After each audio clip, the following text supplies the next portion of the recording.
Shalom, everybody. Shalom, shalom, shalom. Welcome to another episode of What Scripture Is That? By the Gathering of Christ Church here on blogtalkradio.com. We're coming to you live on this Thursday, February the 14th, 2013. The time is now 4:05 p.m. Central Standard Time. Hosting the show tonight will be Brother Zerai along with myself, Brother Ra'ai. Let me see if I can bring in Brother Zerai right quick. See how he's doing here. Brother Zerai, you there? Hey, Shalom. I'm here. Can you hear me? Yes, I hear you. Am I coming through clearly? I don't know. Am I coming in clear? Yeah, you're coming through crystal clear. I hear you clearly, but I know normally I have issues with my mic. Is it working properly tonight? I tried something different. Oh, yeah. You sounding good right now, so whatever you're doing, It must be working. Okay, well, praise the Most High for that. So that's a blessing. Tonight's show. I'm excited about tonight. Definitely, man. We got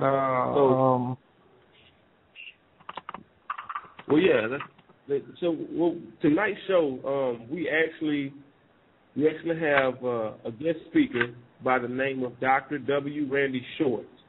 Okay, and before he comes on, we're gonna go into his bio briefly. We'll introduce him and then we'll have him introduce himself. But I'm definitely looking forward to the information that's going to come out tonight. So it's going to be a real good show.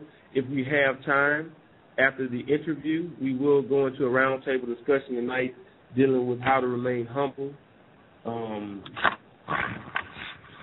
The knowledge and understanding, we come into this newfound knowledge and understanding. Knowledge puffed up. So we want to address that. I know we've been trying to get to that particular topic for the last maybe 3 weeks. So we're going to get to it. Maybe not tonight, but hopefully. But, it depends on how the show goes. So I'm definitely looking forward to it. I don't think we're going to do the True Jew news tonight. Or did you have news in case we have time for it? Well, I mean, I have a few news, but I'm not sure if we'll be able to get into it either tonight. Yeah. So I don't know. We'll see how it goes. We're the Most High leaders, man. That's what we're gonna do. So. Right.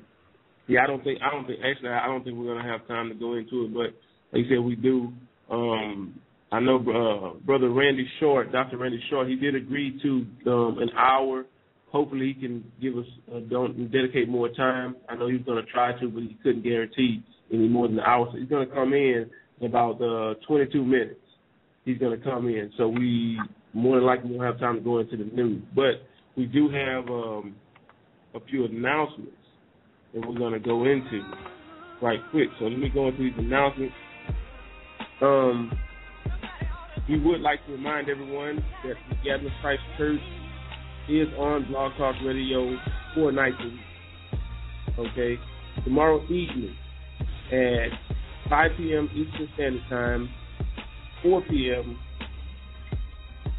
Central Standard Time, and 2 p.m. Pacific Standard Time, we have Friday Night Sabbath coming out of Babylon, hosted by Brother and Elder Lamar and Jonathan, where they're using the Bible, identify the Babylon written of the Revelation, go through end-time prophecies, and the second coming of the Messiah. Okay, that shows a very good show. Brother Lamar actually recently going through the secret architecture of D.C. Very interesting show. If you guys haven't had a chance to check out this show, please go back and listen to the archives. And you got to catch it live. So much information comes out. I don't even know where he gets all this information from every week, but it's a very blessed show. So check it out and get an opportunity. On Sunday night at 10 p.m. Eastern Standard Time, 9 p.m. Central Standard Time, and 7 p.m. Pacific Standard Time, we have the Hebrew Way of Life, hosted by Brother Deacon Xavier. Okay, this show deals with the aspect of being a Hebrew, understanding who you are according to the Bible, and how do you change your life accordingly. We came out of the world into this understanding, so we deals with those issues. It's very edifying, very practical.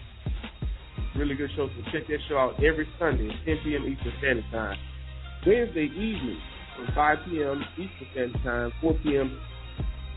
Central Standard Time and 2 p.m. Pacific Standard Time. We have the GOCC Search Engine International, revealing the truth by exposing lies, hosted by Brother Dodge and Elder Ricarshaw, identifying that man of sin and exposing the snares of this world and different aspects to which wicked works against the righteous.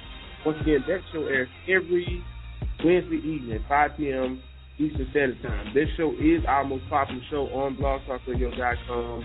If you guys have not had a chance to check that show out, please check it out.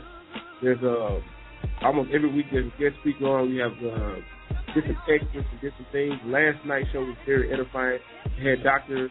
and herbalist Truman Burke. Okay, for those who may not be familiar with Dr. Truman Burke, he actually deals with natural remedies. Okay, and the government has been trying to shut him down because of this. So we're supporting the brother, and he's supporting us. And I can speak personally that his remedies, from my experience, do work. So if you didn't get a chance to check out that show, go to his website. Speak with the brother, regardless of what your financial situation is, it'll work. But the stuff, it works. So just the Lord of Silver, and whatever it is you need. I mean, any issues, there's a natural remedy for the most high. Whether to be able to do wisdom and understanding of how to use natural herbs. Okay. With that, we're going to go. We're going to tell everybody about the Hebrew and Bible Academy. The elders of the Gathering of Christ Church would like to invite you to enroll in the upcoming enhanced version of the Hebrew and Bible Academy. The Academy is a 3-month Bible, history, and language course. It includes 12 full weekly lessons and reviews every Sunday from 9 a.m. to 12 p.m. Eastern Standard Time via YouTube. These enhanced classes have been customized to ensure you get the most out of each lesson, which includes PDF booklets, precept breakdowns, new handouts, ministry, and downloadable videos of each lesson. The elders are very excited about the enhanced offers for the upcoming academy. They have set aside valuable time to personally teach in the classroom setting. If you would like to serve the teach, please email us at gatheringas1@aol.com. That's gatheringas1@aol.com. We look forward to seeing you in the advanced version of the academy. Okay? And we're going to go into the contact information. Brother Zariah, you there? Yes, I'm here. You know, like he was saying, you know, the elders are on every Saturday live on Ustream. All right, you can always check them out on the Saturday class. Now the link for that Ustream is www.ustream.tv/the-GOC-church. Again, that is ustream.tv/channel/the-GOC-church. Now we also have several YouTube channels that you can check out as well. You know, the main one being Gathering 144. Again, that is Gathering 144, and this where you can check out any kind of past lessons that you might have missed. You know, you can also check out previous episodes of Blog Talk Radio that have been uploaded onto YouTube. You know, look at different street speaking ministries, and then just in general, any videos that brothers and sisters in the church are watching right now that they're favoriting that's on YouTube. You can definitely check it out. Again, that is Gathering 144. But the thing about it is, all of them are linked in together. So if you link in with Gathering 144, you will definitely be able to link in with GOCC Texas, GOC Memphis, GOC Atlanta, GOCC New York, California, just all different regions of the country, you know. So be sure to just check that out, you know. And you can link in with any of them on YouTube. You link in with one, we have a link to all the others. Now, as far as other contact information, feel free to contact the Gathering of Christ Church by email at gatheringas1@aol.com. That's gatheringas1@aol.com. Or call 888-334-3330 and leave a detailed message. Now, if you're in the Texas area or anywhere nearby, you can also email us at gocctexas@ymail.com. Again, that is gocctexas@ymail.com, or call 972-793-7068 and leave a message. Now, as far as this show right here goes, every Thursday night, what scripture is that? We also have the email. If you have any kind of comments, questions, or concerns, anything dealing with the show, feel free to email us at what scripture is that at 123mail.org. Again, that is what scripture is that at the numbers 123 and the word mail. All right? And that is pretty much all of the contact information for the church as it stands right now. To end off these announcements, to the team and go into the law, and after we go into that, we'll be right back to move on with the next segment of the show, going into the interview. So stay tuned. You're listening to What Scripture Is That by the Gathering of Christ Church here on blogtalkradio.com, where we teach our listeners to stand on truth by asking a simple question. What scripture is that? For those of you who may be new, first time listening in, the name of the show is What Scripture Is That? We do like to go into scriptures, which you just got to listen to with the Ten Commandments. We think this is the core foundation of the scriptures of serving and loving the Most High higher, according to the Bible. So we should all know the Ten Commandments. We like to go through them every week. So keep it on the forefront of our mind. Right now, what we're going to do is go into an intro, some information about our guest speaker, Dr. W.RANDY Short. So we're going to play a quick promo, and then after that, when we come back, I'll read his bio, and then we will bring in Dr. W.RANDY Short. So here we go.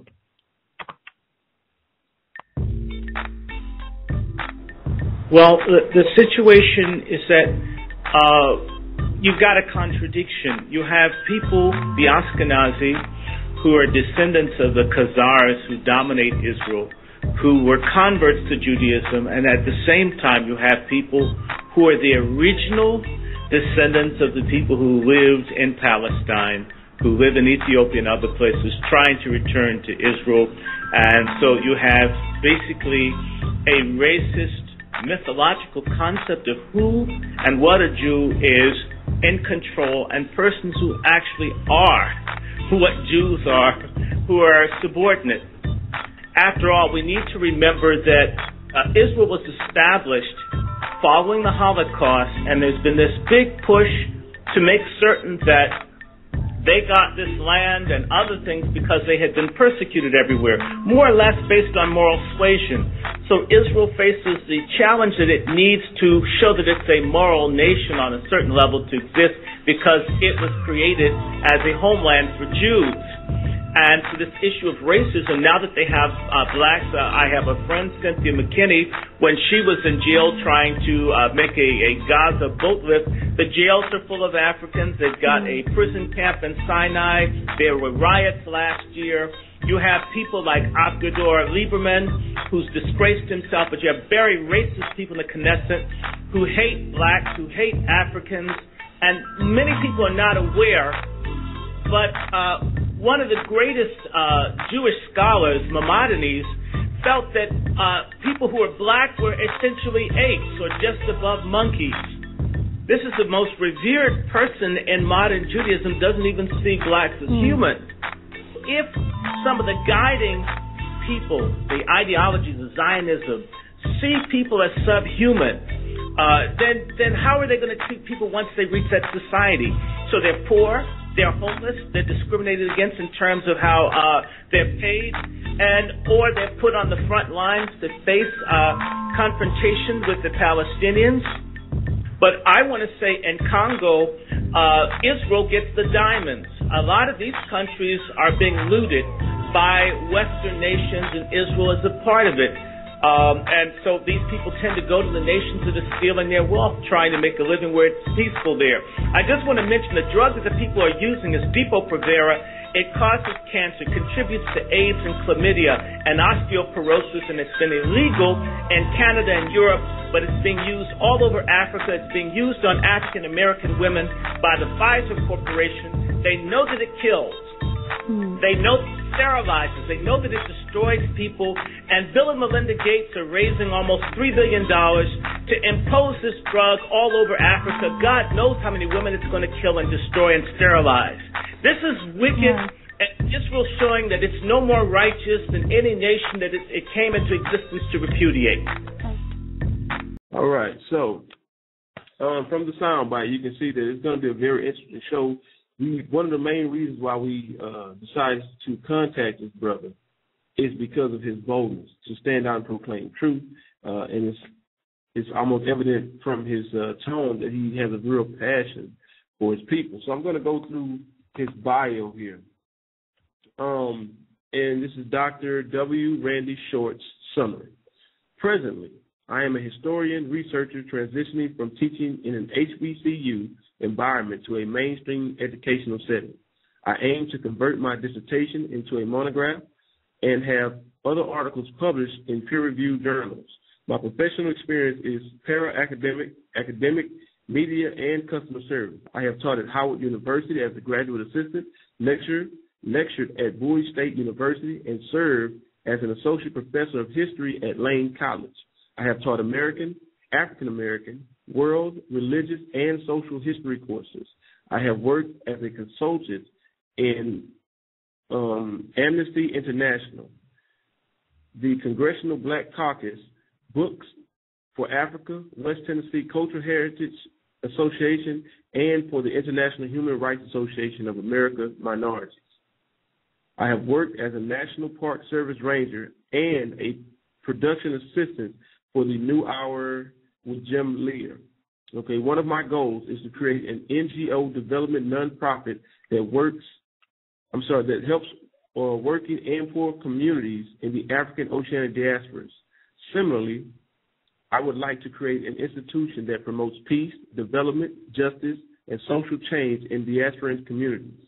Finally, to help create faith-based institutions that unite practical faith to solving social problems using innovative ideas and collaborative efforts between various trade communities. Specialties. I am an excellent writer, researcher, public speaker, and networker. My key area of expertise is applying social science information to social change matters. In particular, I build bridges between various communities in the African and Indian diasporas, working with people and organizations that promote justice and development. I have worked as a researcher on several national aired documentaries. One of my hobbies is social satire and writing opinion pieces. So you have seen this brother on Press TV several times. Okay. Let's see here. Okay.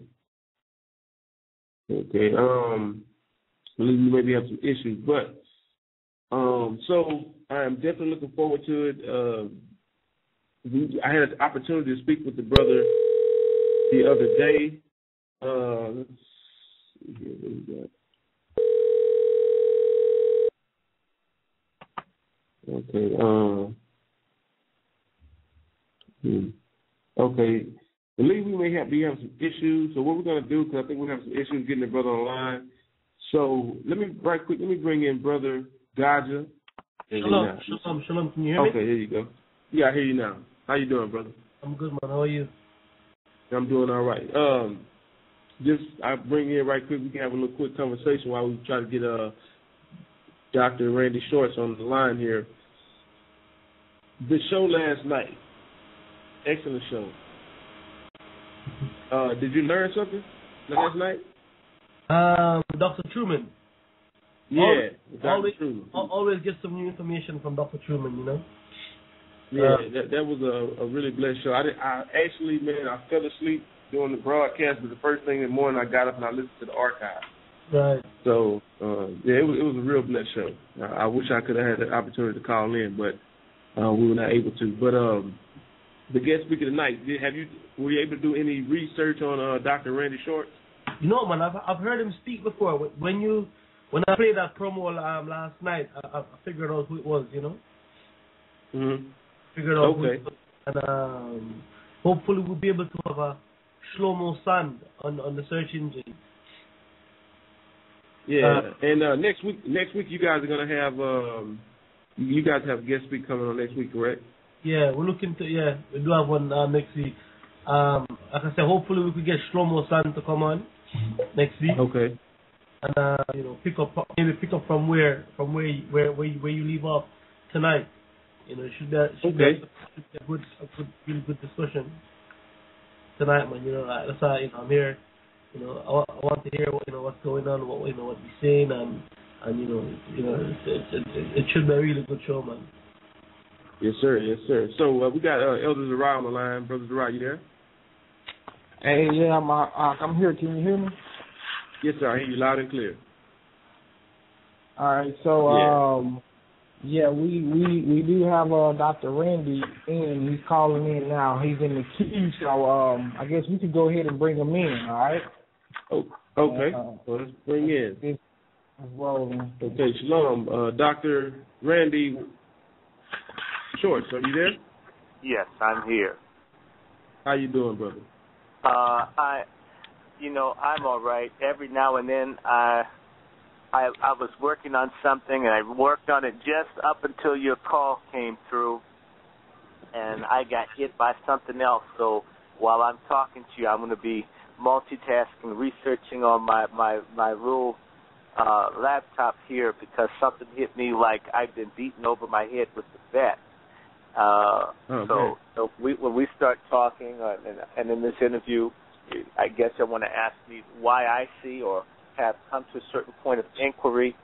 A lot of times it has nothing to do with it being laid out before me, but things that you run across that come into your life, and you have to deal with it. Or if you're true to yourself, you have to confront reality, even if you didn't know.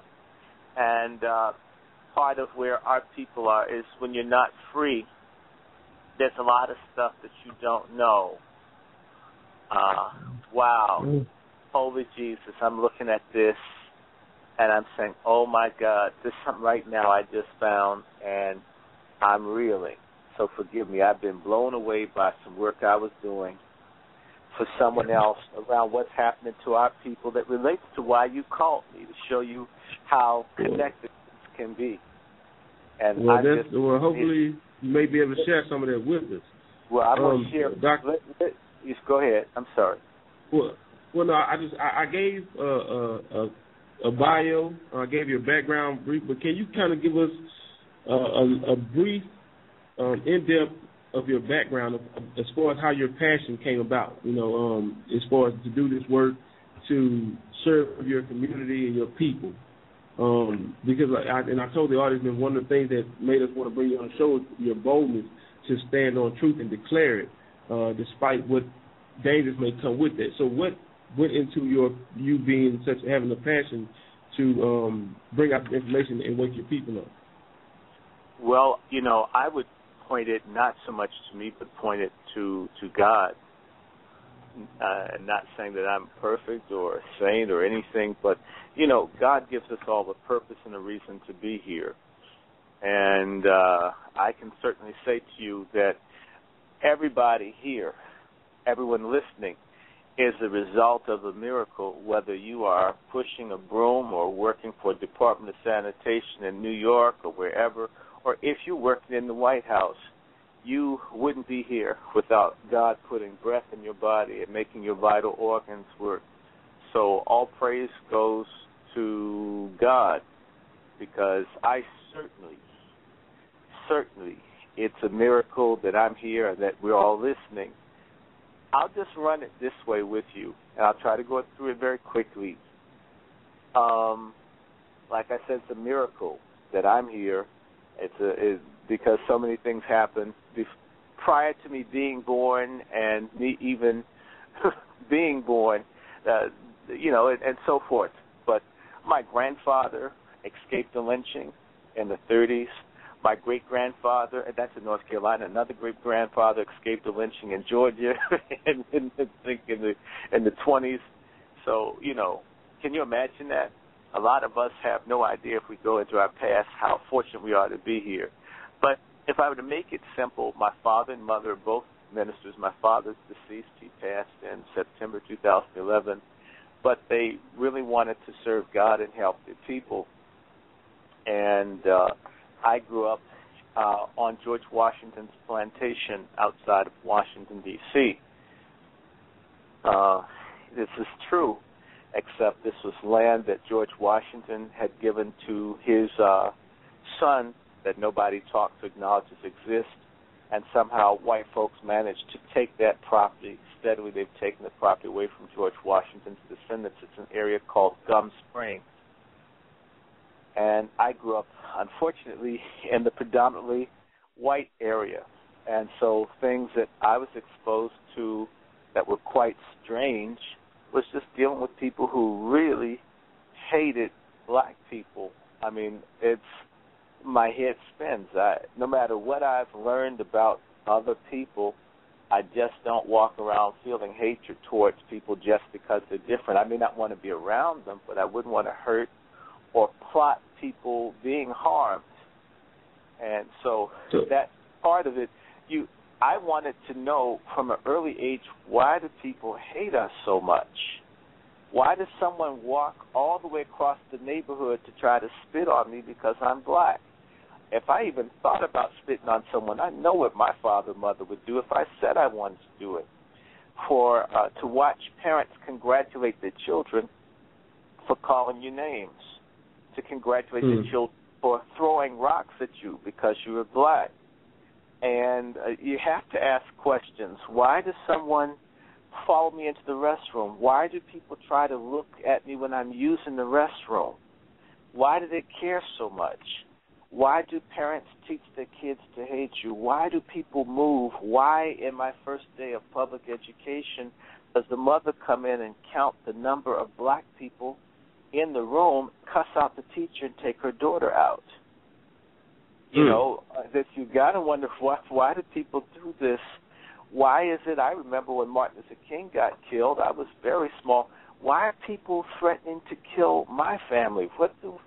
Why does my father have to ride with the white man to get him to work to keep from being beaten or possibly killed because of a riot in D.C.? Why? Right. What did we do? There's something about us that deserves so much animosity. I'm taught to love everybody and respect, and the treatment I get is the opposite of what I'm told. And there's really nobody saying, hey, you know, do you get what I'm saying? Yeah, I would like to think, I'm sorry I didn't interrupt you, but I would like to think that most black people, most minorities in America at some point in time have had those questions.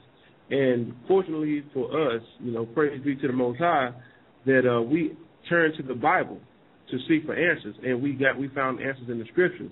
And you know, we would love to share some of that information with you as well tonight. And I listening to what you said, I guess it would be safe to say that you are truly a product of your environment. Right. Mm-hmm. In the best sense of that, yes. So let me ask you one question, Dr. Shorts, and I'm gonna turn it over to Brother and Elder Zariah. But this is your experiences are not unique to yourself. So many of our brothers and our elders have been through these things. So let me ask you, what do you think the difference is between yourself, or what allows you to get to the point you are, opposed to so many of our other brothers that didn't or don't, either they didn't or they don't have the same passion to do the same work and put forth the same effort to liberate and wake up our people based on coming from the same background. You know, what was different in your life? What took place? What allowed you to do things that you're doing today, opposed to another brother who may be on drugs, who may be dead, who may be working a 9 to 5 or in prison? I told you, if anybody even takes the time to pick up the Bible and go to Luke 4:18 and 19, or look at Isaiah 61, and they say they know anything about Jesus, the first thing Jesus said his work was to help the oppressed, to set the slaves free, to pronounce a year of liberty for folks who are being mistreated. So I don't know. If I grew up reading the Bible and studying it because my father's a minister and my mother's active in the church, I'm curious as to why other people, it's right there. That's the work of Christ. We don't have to get into tongues and all the other things that you see people get all caught up in, what dress to wear. There's a very simple proclamation of what Christ's work was, period. I mean, it doesn't require a whole lot of memory to get it. I actually think the difference would be that my parents genuinely wanted to, at least on a certain level, do what's right by God. There was some sense of awareness that black people were going through things, and when we would have problems, my brother and I, in school, my parents began to buy books about black history and all this stuff for us to read, because I can tell you, I went to a predominantly white school, and we were told, we were taught Confederate history. And I remember someone saying Martin Luther King was a communist and he deserved to be killed. This is from teachers. Well, if my parents don't have a counter to that, and if I don't know any better, then I'm going to basically suck up the poison that the school's pushing, So my parents had at least a sense to understand we're the only black family in the community, that if they didn't do something to help us figure out what was going on, we were going to be lost. So I would say my parents at least doing that. And then the other thing is, I can say to you, I can't stand people that are unfair. I don't like racism. I was born this way. I didn't like the doctor who my parents had touching me when I was a baby. Ask my mom. I don't go for it. There's something spiritual about who I am and who I come from. The more I learn about my family, if you've ever heard of the book Roots, Roots is a ripoff of my family tree. My cousin who just died no more than 4 months, about 7 months ago, a woman by the name of Thelma Short Doswell. She's the mother of black genealogy in the United States. She's my third cousin. I came up in a family where I knew where my people were from in West Africa. Most people don't have that. I came up in a family where I knew my folks were Native Americans that own the land Washington, D.C. is on. So if you teach, the Bible says, train a child up in the way he should go and he won't depart from it. So if you come up with books and awareness and an understanding that there's man's standard, there's God's standard, it doesn't matter who has the nukes or the bombs or the money, God's always right. And if you're doing what's righteous, you're with God, and those who, no matter what they have temporally, they're wrong. So a lot of the people who get lost that are black, they are looking at the power and the might that white people have because they've stolen, robbed, killed, stolen, and destroyed from other people the last 500 years. They worship. It's almost like white folk are an idol to them instead of God being all-powerful. If you really believed the Old Testament that we studied when we were young, God is all-powerful.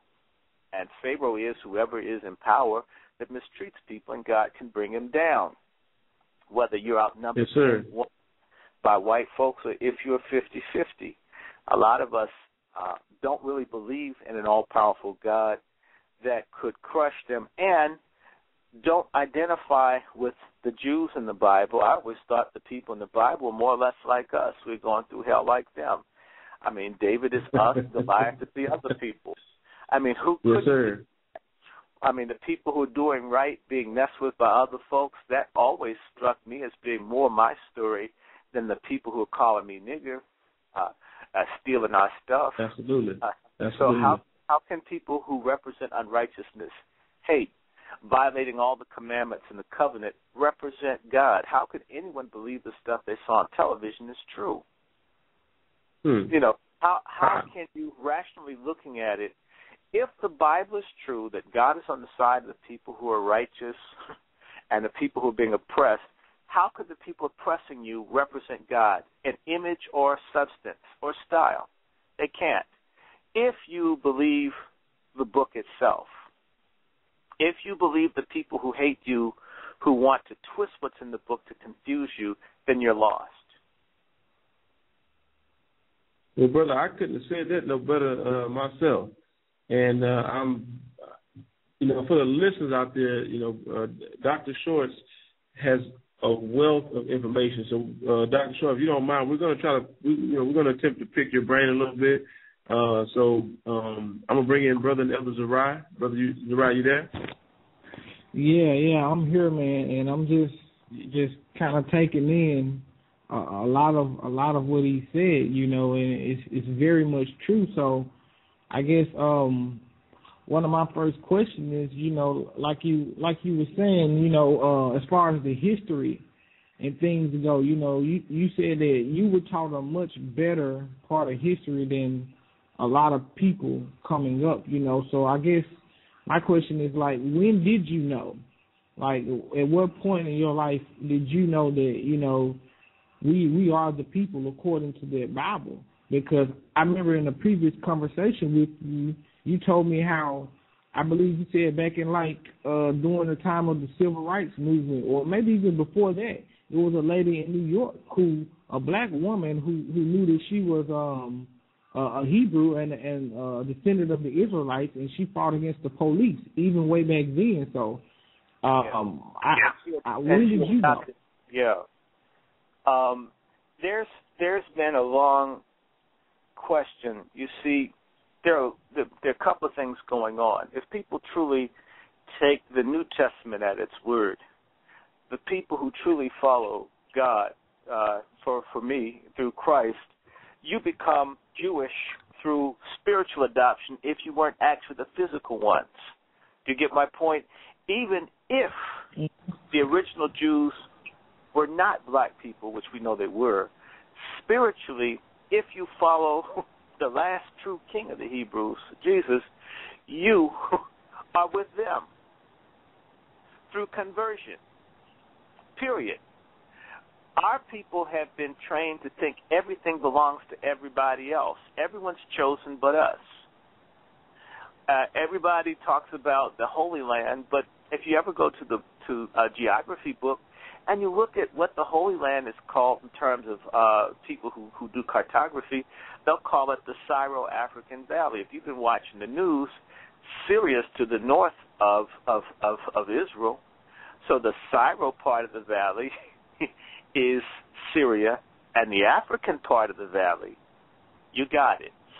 Jerusalem, all that, according to cartographers, even though they lie and call it Asia, you know, that's like calling someplace like Bahrain, Africa. Look at how close Bahrain is to the Asian mainland, just off the coast of Iran, and making it Africa, and yet Saudi Arabia, which is right next to all of that stuff, is all up on Africa. It's Asia, and yet Asia stretches all the way over from what? From Japan and Korea, all the way up to the border. That's crazy. There's no other continent that's laid out like that except to confuse us to not recognize that those ancient people are connected to us. And I'll go one further.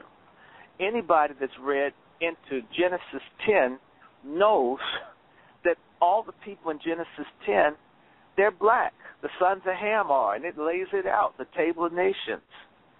If you've read 10 pages into the Bible and you don't know that you represent a chosen people, it's because you're dumb as hell. I mean, it doesn't require a whole lot of reading. You don't have to get 10 pages in it to see who's what. If they're talking about the curse of Ham one hand, and then you're a descendant of Ham, if you go and look at who Ham is, it's all the people that the Bible talks about. How could it not be us, according to the Bible? So Either it's Genesis 10 or it's conversion. It's still ours. We're still a part of it. And there are even prophecies about Ethiopia stretching forth its arms unto God. I mean, there are even prophecies that we're going to get it together, that we're going to get into some mess and we'll get ourselves straight. It's there, whether you call yourself a black Hebrew or you call yourself a true Christian, if you're really looking at it. And if you look at the false people that it talks about in Revelations 21 and 8, it's definitely not talking about us.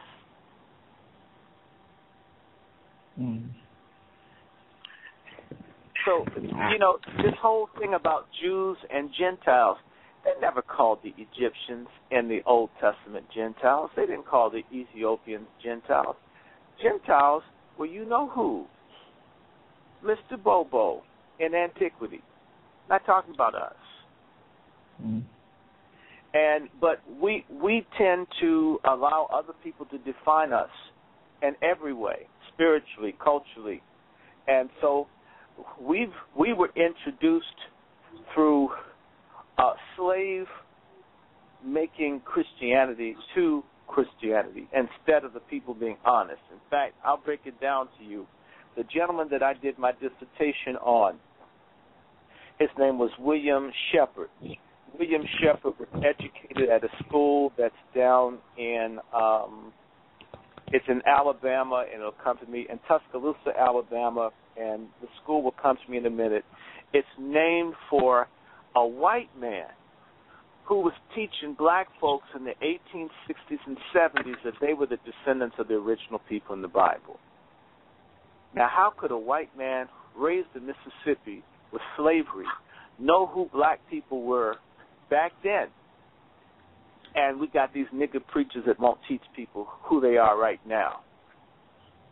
Wow. I mean, you're definitely right in that, and while we're on the whole topic of what's a real Jew and the Gentiles and whatnot, what I see all too often when our people start to wake up and they realize that who they are, usually, well, I won't say usually, but some of the time, they go to the quote-unquote Jewish people, those who are already located there, and it's like they're seeking some kind of validation from them, where in reality it's like you don't need to be. But is that what we're seeing going on today in Israel with a lot of people from moving out of Africa trying to move into Israel? Because I remember you spoke on that a little bit. I was wondering, could you expound on that? There are two types of people going to Israel. There are people who are in Africa who are trying to go someplace where they can have a decent living, which is the right for all the white folk. They go everywhere. They're everywhere but the South Pole.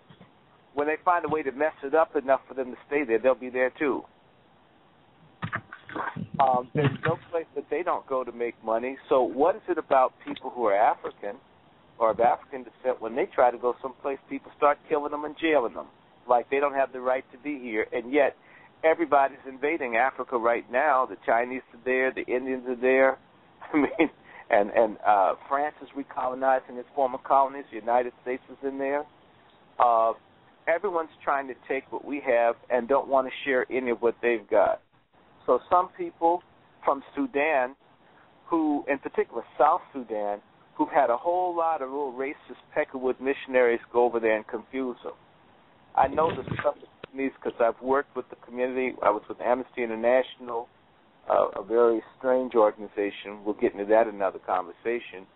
And the Sudanese there, the way that the people wanted to control Sudan was to have the northern half, where the people are more into the Muslim Arabic culture, be divided from the people in the southern half by sending all kinds of white Christian missionary groups in to divide up the people based on their different denominations. And these people just worship the ground that everything white comes on. So Israel is the closest white place they can get to, and they go. All right, so that's for Sudan. For other people, it's got a good economy. They're decent jobs. People are starving in Africa. not because Africa can't produce enough food, but because of certain games that are going on.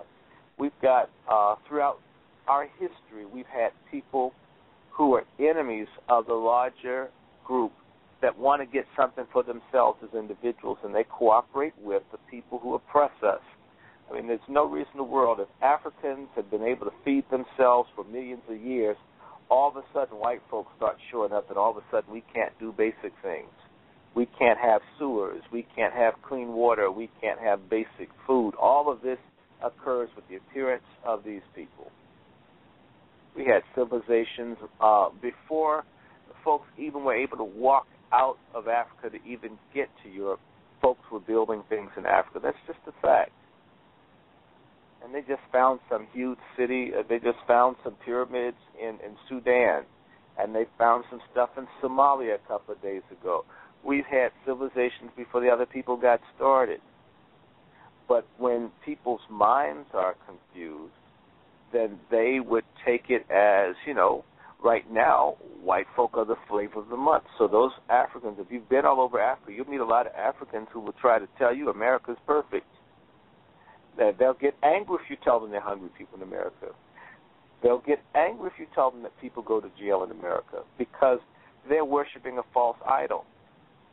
And what they know about America comes through Zionist television or fake lying Hollywood or fake missionaries or fake people who go over there that misrepresent, or that Voice of America, which is toxic. I worked there too. I put a bunch of lies about how America is. So people really, these people that are going to Israel, they're trying to change their lives. And in reality, the African people, as much as they've been castigated as violent or terrible, they're just ordinary nice folks when you get to the village level. But if they don't have guns or weapons to fight the people working in pay of the corporations or the crooked heads of state that are propped up by the United States or the NATO powers or by these dirty Saudis or whomever, then these folks, they try to get out to save themselves. All the wars and rumors of war that the Bible talks about, that stuff happening in Africa. So why not go to where it's safe? I also made a point. Israel's one of the countries that's exploiting Africa. They're getting the diamonds and the coltan. That's going into Israel and other places. They're in high tech.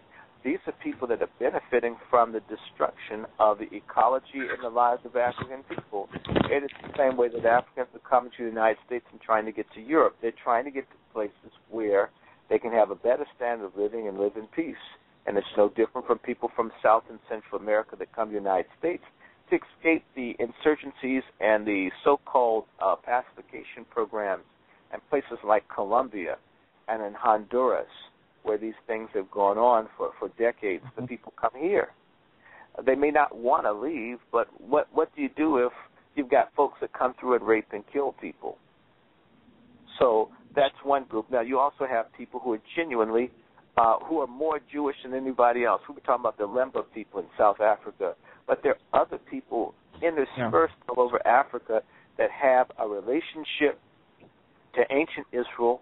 A lot of people ignore the fact that during the Exodus, some of the people did not leave and go over to so-called Palestine. Some of them went down the Nile Valley further into Africa. And anyone that knows anything about Africa and African civilization knows that essentially the Sahel that separates the land, that's the strip that divides the Sahara Desert from the savanna and then the tropical grassland and the mangrove part of West Africa, that the savannas, people walked across the Sahel populating all parts of Africa, meaning that some of those people that were the original Jews were part of the other Africans that moved all around, because on my family, I am Fulani, House of Fulani on one side, and a lot of the Fulanis are descendants of Jews. So wow. We've got different African people that have a connection because they were in Egypt, they were in Sudan. The people in Africa have always moved around because of erratic climate changes. Everybody knows every now and then you'll hear about a drought in Africa. How do you know that drought's going to come? You don't. So people in Africa have always moved, either following their cattle or getting away from odd weather patterns. So while we're talking on Africa, you know, because I can definitely agree with you, you know, because from our research, you know, it looks like there's more people in Africa who may be from the chosen people or the children of Israel than expected, you know. So I know in Nigeria, you know, a part of Nigeria, a section they call it Igbos, you know, or Igbo.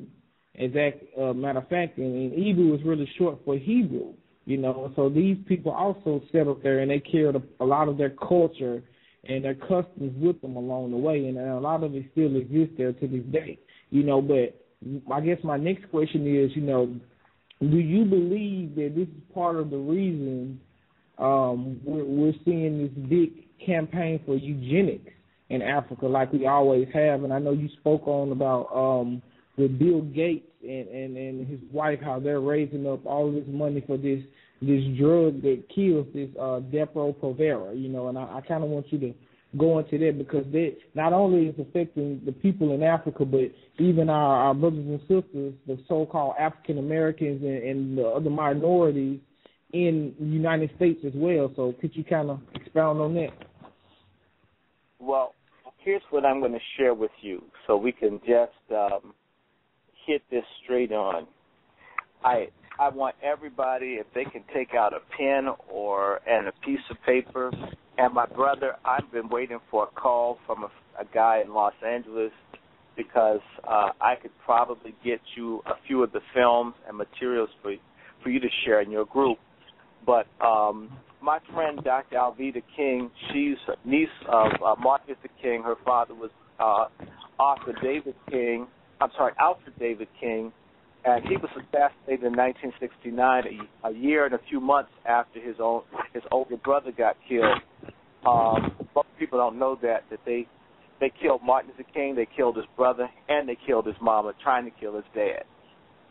Wow. But and I think they killed Mrs. King on Alfred King's birthday. That tell me that's not some conspiracy stuff. You're shooting a mama on her baby boy's birthday. Interesting. Wow. And say, it's conspiracy, you know. So I don't care what those people think. But anyway, Alveda, along with a bunch of other people, put out this film called Maafa, Maafa 21. You can see it on YouTube. It's a 2-hour and 20-minute film talking about eugenics, going all the way back to the fact that people realized that once slavery ended in the United States, that black people, in fact, even before slavery, let me just bump this up some. Hold on, I'm sorry, because it's so insidious. I'm going to pull up something right now for y'all, because a lot of y'all have been told that Benjamin Franklin was an abolitionist and he was cool for black people. And Benjamin Franklin, aside from being in the Hellfire Club, a group of Satanists that were into all kinds of perversion, wickedness, pedophilia, necrophilia. Yep, Benjamin Franklin. You wonder what that time and the dime was for. So it you know, and him being so wise and so smart, I wonder what they mean. But Benjamin Franklin, even before there was a United States of America, let me see, he wrote an article, and I'm sitting down typing in Google now, why increase, I think the title of it, I'm going to pull it up. But Benjamin Franklin and them, they were worried about there being too many black people. There were too many black people in America, in his view. Even back then. See, people need to understand. People need to understand that the original, prior to 1800s, 80 to 85% of the people that came to the Americas to build this up, I'm talking about all of it together, were from Africa. Precious few white people came here. It's some BS that the Pilgrims and all these people came over here and worked. Just go and do your history on Jamestown, Virginia. The people there were on welfare, stealing from the Indians because they were too lazy to farm. They were drinking salt water because they didn't want to dig wells. They were dying because they were lazy, trifling, despicable people. They couldn't cope. And so when they talk about black folks on SNAP, they came over here on SNAP and haven't gotten off the SNAP. Indians teach them how to farm and do all that, then you turn around and kill them. We won't even get into that. So, but just going back to colonial times, the majority of the people coming to the Americas were not white people. So there are a lot of places where white people are minority. They weren't trying to build up black people. They come here to build up themselves. Mm-hmm. Okay, here we go. Now, here we go. I found it. It's on Wikipedia. Benjamin Franklin wrote an essay in 1851 called Observations Concerning the Increase of Mankind, the Peopling of Countries. And one of his essays, I'm thinking, and I had the book, and he had a question: why increase the sons of Africa by planting them in America, where we have such a fair opportunity by excluding all blacks and tawnies of increasing the lovely white and red? His own word. That's in 1751. They don't even have a country yet, and they think about how to keep black people out now that we built it up. Okay, I just want to put that out there. So there's always been a thing that black people have no business here. Once they used us to fix it up and make it nice for themselves, we were to die off. You will find that this phenomenon exists in every single solitary country in the American hemisphere. The minute Excuse me, Dr. Shaw, I'm sorry to interrupt. This is Brother Rai. Right quick, did you say when you were reading that paper by Benjamin Franklin, he said that they wanted to, he said the white and the red? I'll do you a favor. I'll send you the Wikipedia link to it, because I have a book somewhere. I have books in storage. One day I'm going to have all my books in my library, but I'll read it to you again. It says, why increase the sons of Africa by planting them in America, where we have so fair an opportunity by excluding all blacks and tawnies of increasing the lovely white and red?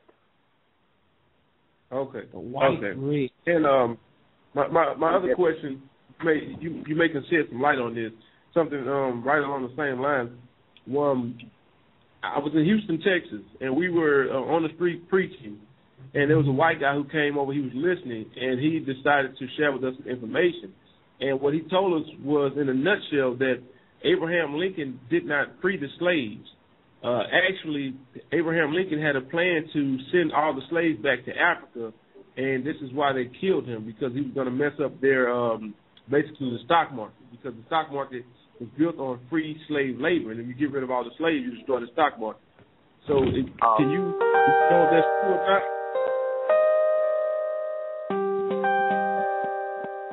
Okay. I believe he may have actually put a hold here.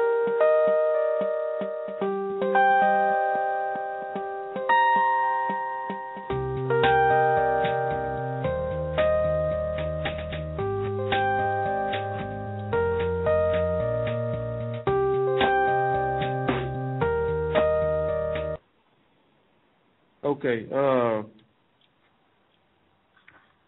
Dr. Short, you there? Yes, I'm here. Yeah, sorry about that. I don't know what happened right there.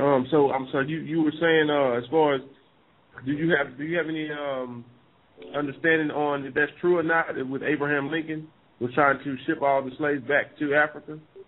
Well, Abraham Lincoln's not the only person. This is why I said if we start talking about eugenics, I mentioned Benjamin Franklin as the initial point. The next point I was going to make is that the Constitution of the United States was not ratified until people agreed that they wouldn't import any more black people after 1808. This was in 1787. So people had exact 20 years to bring black people in the country, and then they were supposed to cut it off. So there's always this thing that there were too many black people in the country from the point that before it started to when it started, and had a government that black people were a problem. Part of our initial constitution about having militias for people to have guns is for killing black people.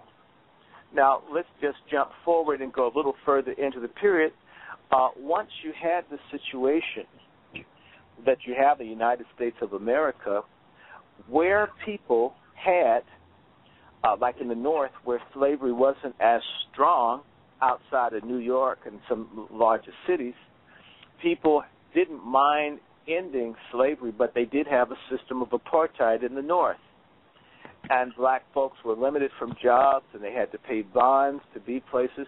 And black folks died in high numbers of diseases and everything else. And they expected black folks more or less to die off. If you make it really hard for them and they can't advance, their numbers won't grow.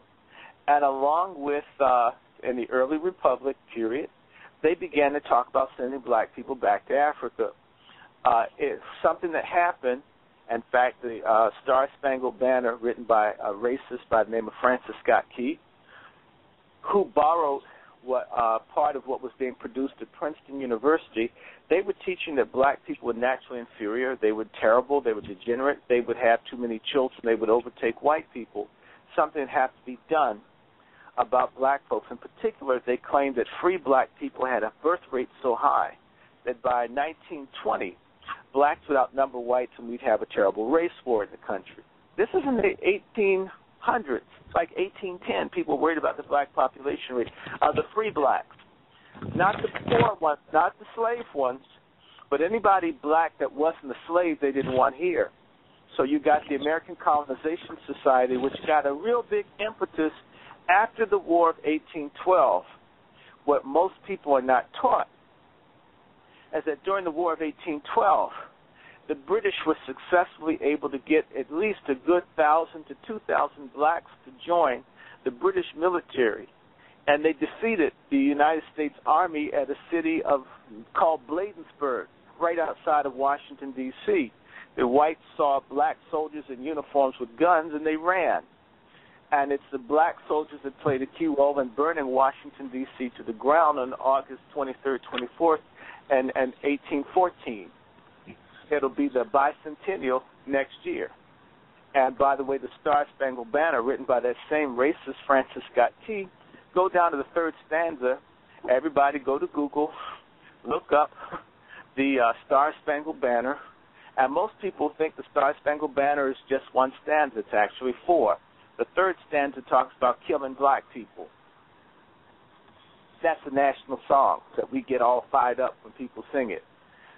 So killing us off is always in people's mind, that there are too many of them. Once the War of 1812 ended, the American Colonization Society was established about 1816, or 1814, 1815, 1816, that point, one of those 3 years, and they began sending black folks to Liberia. And remember, the Americans followed the British model. The British had a guy named Mansfield. They outlawed black people being in Great Britain, and they had black poor laws passed about 1806, and they began sending everybody black they could get out of England to Sierra Leone and Freetown. So we're coming up on the bicentennial of sending people back to Africa. But what happened, black people here resisted that. And then something else happened. People started making money because cotton blew up about 1820. Once whoever black invented the cotton gin who had it stolen from him by that guy named Eli Whitney, okay, and cotton became America's most important export. It's what made America profitable as a society. We have to remember one other thing. If you want to talk about why they want to send people back to Africa, from 1730 to about 1858, black people in Florida, parts of Georgia, also at certain points South Carolina and Alabama, fought a war with the United States in which they won for most of that period. Some people call them the Seminole Wars, but if you get a book called The Legacy of D.R.W.RANDY, written by Dr. Clyde, K-L-Y, you'll find that the United States was being bankrupted by a guerrilla war that they could not win against black people who didn't want to be slaves. I'm a proud descendant of people from that group through my grandmother's family. So the United States would want black people kicked out. I mean, the country's going bankrupt. Not to mention, during the American Revolution, most people aren't aware, as many as 80,000 black people escaped the United States, either running to Mexico, Canada, or going with the British to other places. And as many as 100,000 ran away. Understand that. If you only have 2.5 million people, 100,000 people moving is a lot of black folks moving even now. Imagine what it would have meant 230 years ago. Are y'all following me? So there's never been an easy period for them managing us. And around the time of the American Revolution, black folks were somewhere between 20 to 30% of the population, and it could be as high as 30 depending on where you are, but on average about 20% of the population of British colonial America was African. So understand that that's a real problem. We've always been a problem. And once the Civil War was fought, the Civil War, if you go and look now, they always tell you, they give you a low count, but they have found that the Civil War cost over 1 million lives. The 600,000 figure that you heard is wrong. In addition to that, what many people don't know is up to 500,000 black folks were under arms during the Civil War period. That's a lot of people with guns, black. You have to understand, that frightened the hell out of people. And there were many. The American Colonization Society, which was started in about 1815, 1816, they tried to get blacks to Liberia. That didn't really work. Some went, some didn't want to go. A lot of blacks fought it. There were efforts to get blacks to go to Hawaii, Brazil, the Philippines, the Dominican Republic, Honduras, Congo. You'd be amazed. There were all kinds of places. They were trying anything to get us out of here. But the interesting thing is nobody wanted to really invest the necessary money for that to happen, and nobody necessarily wanted a huge number of people, in particular black at that point, brought in. So people, if you're not going to export them and you can't kick them out, then you got to kill them slowly. And around the same time that Frederick Douglass, Sojourner Truth, Alexander Crummell, Henry Highland Garnett, Blyden, all these other great black folks that were abolitionists and others were able to embarrass and defeat the pro-slavery thought of racist white folks. The person that comes along is Charles Darwin. And, of course, he has a cousin, Francis Galton. And when they can no longer use the Bible because folks could read and argue that they were who God said they were, then these people went into science to say that some people were not human. And part of the foundation of denying the humanity of black people, there's a guy, a Jewish guy, by the name of Moses Maimonides, who has a book called The Guide for the Oppressed, where Maimonides argues that black folks are subhuman. And he may have gotten some of his ideas from the Babylonian Talmud, where blacks were depicted as being cursed by God because Ham was supposed to have either had anal sex with his father Noah or castrated him, something despicable that he did. And that's why people are black and ugly. And that's why we have big genitalia and our hair is nappy and all that kind of stuff is due to Ham's curse. It's nowhere in the Bible. In fact, a lot of people who are silly, they keep hearing the curse of Ham. They don't find it in the Bible and say, well, it's not there, without saying, well, where did this come from? If it's not in the Bible, who wrote it? And most of our folks are very limited. We think that for these Khazars, the people in Khazaria, the people from Central Asia, who converted to Judaism in the 7th, 8th century, who are converts to Judaism, where you get the Ashkenazi Jews from, we tend to think that they're into the Old Testament, when Jews have the Kabbalah, they've got the Midrash, they've got the Talmud. If you even halfway look at what the Talmud says about non-Jewish people, or about when you can have sex with a child, or what it says about Jesus, you would be confused. But most of our people don't even look at the Talmud. We've been led again by ignorant nigger preachers who need their validation from these Khazars, who call themselves Jews. And we want to be close to Jesus as a white person, because a lot of folks, if they even thought Jesus was black, the ancient Jews were black, they'd stop being Christians. You're definitely right on that. And I'm sorry, I stepped away from this eugenics thing, but it's all interconnected. So this idea of black subhumanity comes straight out of fake Judaism. Okay, there's a gentleman who just died. His name is Dr. Tony Martin. Go look him up. The Nation of Islam, and there are other people. There's a guy named Kornblow, who's Jewish, who talks about the role of European Jewry and enslaving and mistreating black folks. I don't know. We could do this for hours. Maybe I'll come to that issue, blacks and Jews, later. Let me stay on eugenics real fast. Science became the new weapon to justify black people not being free and being treated poorly. And, of course, Darwin's concept of survival of the fittest, of course, the fittest means white people, which means the other people need to die off. You'll find that Darwin's theory was applied. It's called social Darwinism.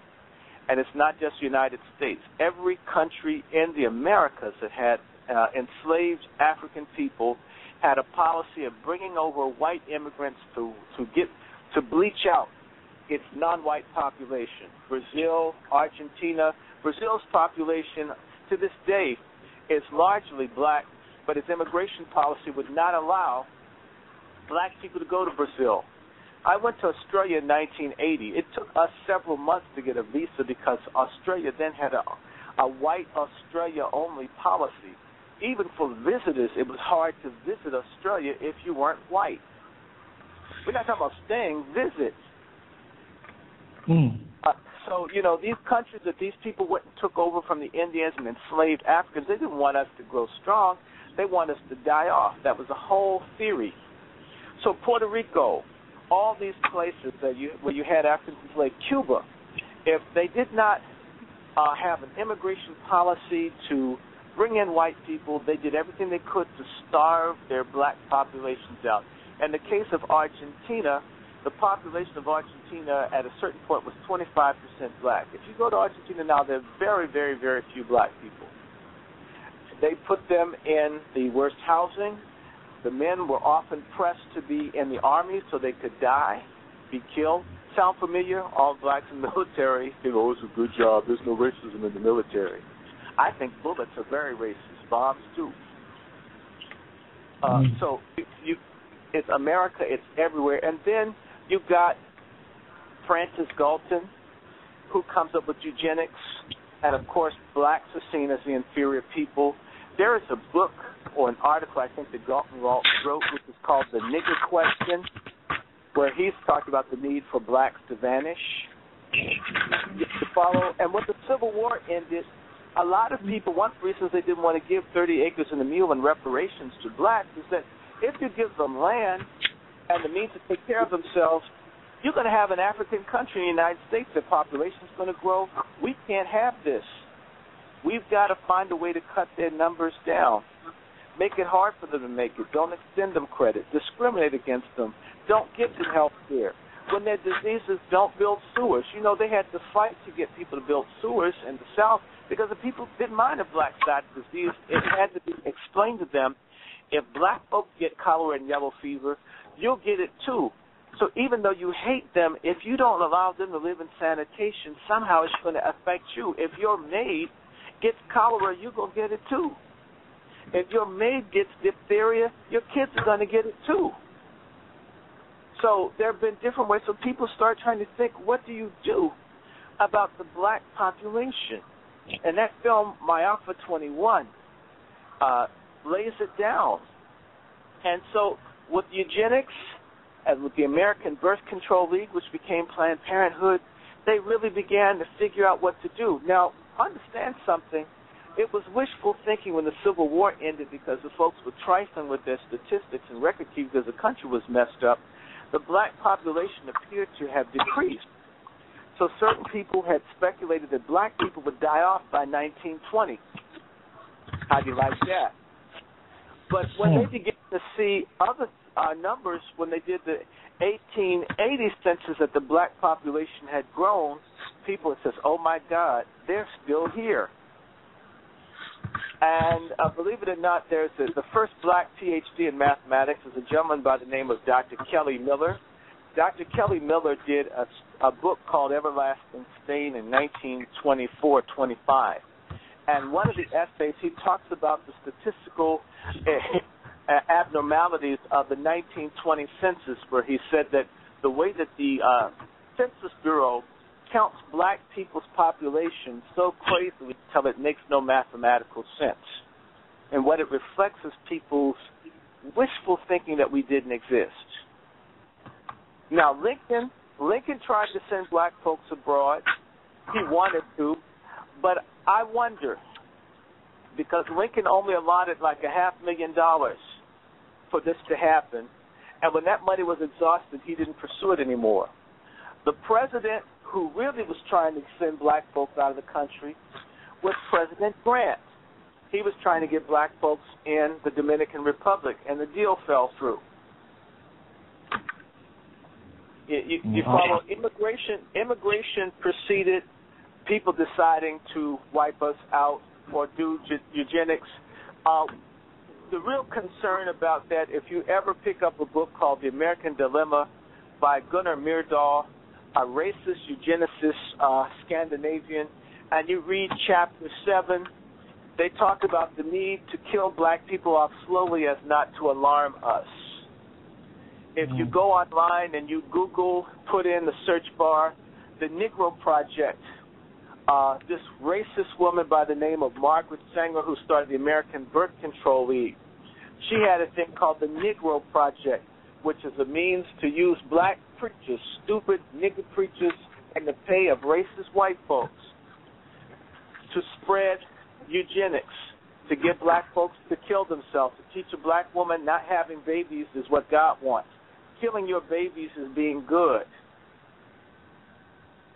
And by the way, over the last 10 years, black people have aborted so many of their children until our population hasn't grown naturally in the last 10 years, the first time since we've been here since the 1500s.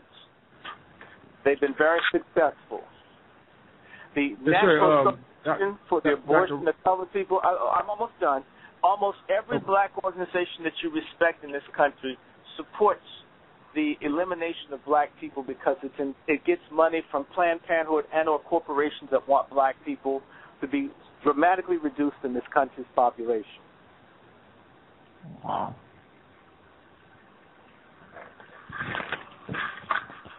Well, definitely, man. You know, what we're going to do real fast, Dr. Randy, is we're going to go for a quick break, and we're going to come right back. And really, I have just one more question for you, and it's definitely something that I know you want to touch on. And after that, I have another brother who I'm going to bring in, and we're going to kind of get some questions from the audience, if you're okay with that, all right? It's fine. It's fine. Look in your email. I'm going to try to send you this document. Did you get the Depo Provera document?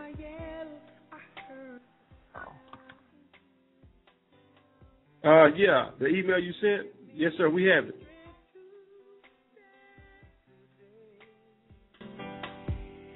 With my eyes towards the east, show me the way to Zion. I'm on my knees, laying my life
Shalom, everyone, and you are listening to What Scripture Is That by the Gathering of Christ Church here on blogtalkradio.com. We have tonight with us Dr. W.RANDY Short. This show is very interesting. He's going into a lot of detailed information, more information than I could have hoped for. So if you would like to call in and speak with the host, ask a question, or simply make a comment, the guest call-in number is 646-200-4309. That's 646-200-4309. We're going to bring in Dr. Randy Short. Dr. Short, are you there? Yes, I'm here. Okay. Brother Gerard, you there? Yes, I'm here. So, okay. Dr. Randy, now, one of the main topics or key questions I wanted to comment with you, speaking on how you said, whenever they're done using us and they have no more use for us, they're ready to get rid of us because they know if we stand up together that they can't combat against us. So looking at bringing it all the way up to present day now, do you think that this is the reason that they put Obama in office in order to kind of sell the minority of America a dream, to get them to kind of let down their guard, if you will? And I know you have a lot on Obama that you said you want to go into too. I'm reminding you about the factoid that we spoke about earlier, so you can take it. Let me do the factoid first, and we'll talk about Obama, the little bit I know. Y'all up in New York, have you heard of the Rochambeau Bridge? I haven't been to New York in a while, but my elder, I'm pretty sure he has, because he lives there right now. So but yeah, continue, please. I was just going to mention to y'all Rochambeau. Rochambeau was the French admiral that helped trap the British forces and prevent the British Navy from rescuing the soldiers of General Cornwallis at Yorktown back in 1781. And so they named a bridge in New York for Rochambeau. It connects Manhattan, or one of the little boroughs has a Rochambeau bridge. I can look it up right now. The reason I'm going to bring up Rochambeau as my factoid is what most people don't realize is right after the American Revolution, Rochambeau became one of the major French generals and doing genocide on black people in Haiti. Whoa. During the Haitian Revolution. So when you write, now, here's what I'm going to tell you about Rochambeau that's really cute. Rochambeau was able to convince the mulattoes, the half-breeds, the Obamas, to fight against the black Haitians because they'd get a better deal. So there were several men, prominent mulattoes in Haiti, who decided to go against Toussaint Louverture and Jean-Jacques Dessalines and the other black Jacobins in Haiti. And what was very interesting was that Rochambeau had a party. I think it was a Christmas party or a Valentine's Day party, one of the two, for the wives of all the mulattoes who were fighting against the freedom of black people for the French. And he told all the wives there, I have a special gift for each of you in the room. Go and get it. It has your name on it. And in every box was the head of a mulatto general who had fought against his own people to serve the French. Wow. Straight crooked. And, well, not straight crooked. I mean, Rochambeau, and that's why I was coming up with my new term. I'm going to call it Rochebeaus or Rochams. All the black people who served the interest of white people against their own will either be punished by us or destroyed by them.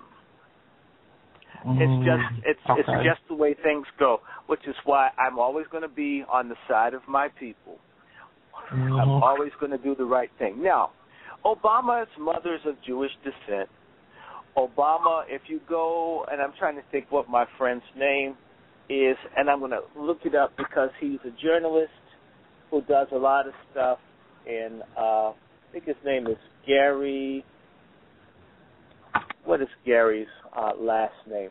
He is an investigative reporter. I know how to find this name. I'll put my friend Kenny's name in, and then I'll get his name, and I'll run it. I'll get you the article. I'll email it to you while I'm doing this. Pull up his name, and let me see. And it's amazing. You have to. Names don't always stick out for me if I don't use them. You know, if you don't use something, you forget. Yeah. And let me see, where's this guy?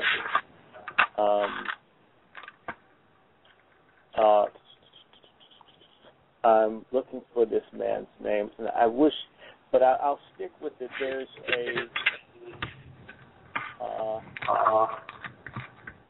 There's a gentleman by the name of Kenneth Ford who was able to tell the truth about the people in Iraq not having weapons of mass destruction. And one of the people who exposed the fact that the government had framed him, he introduced me to Kenneth Ford. And Ken, right now, is one of these people who have been persecuted so much, even during the Obama administration. But let me stick to this while I look for this man's name, because it's very important. Obama, according to the article that this man has, in fact, maybe I'll look for it a different way. I wish I had. I'm bad with names sometimes. Pray for me.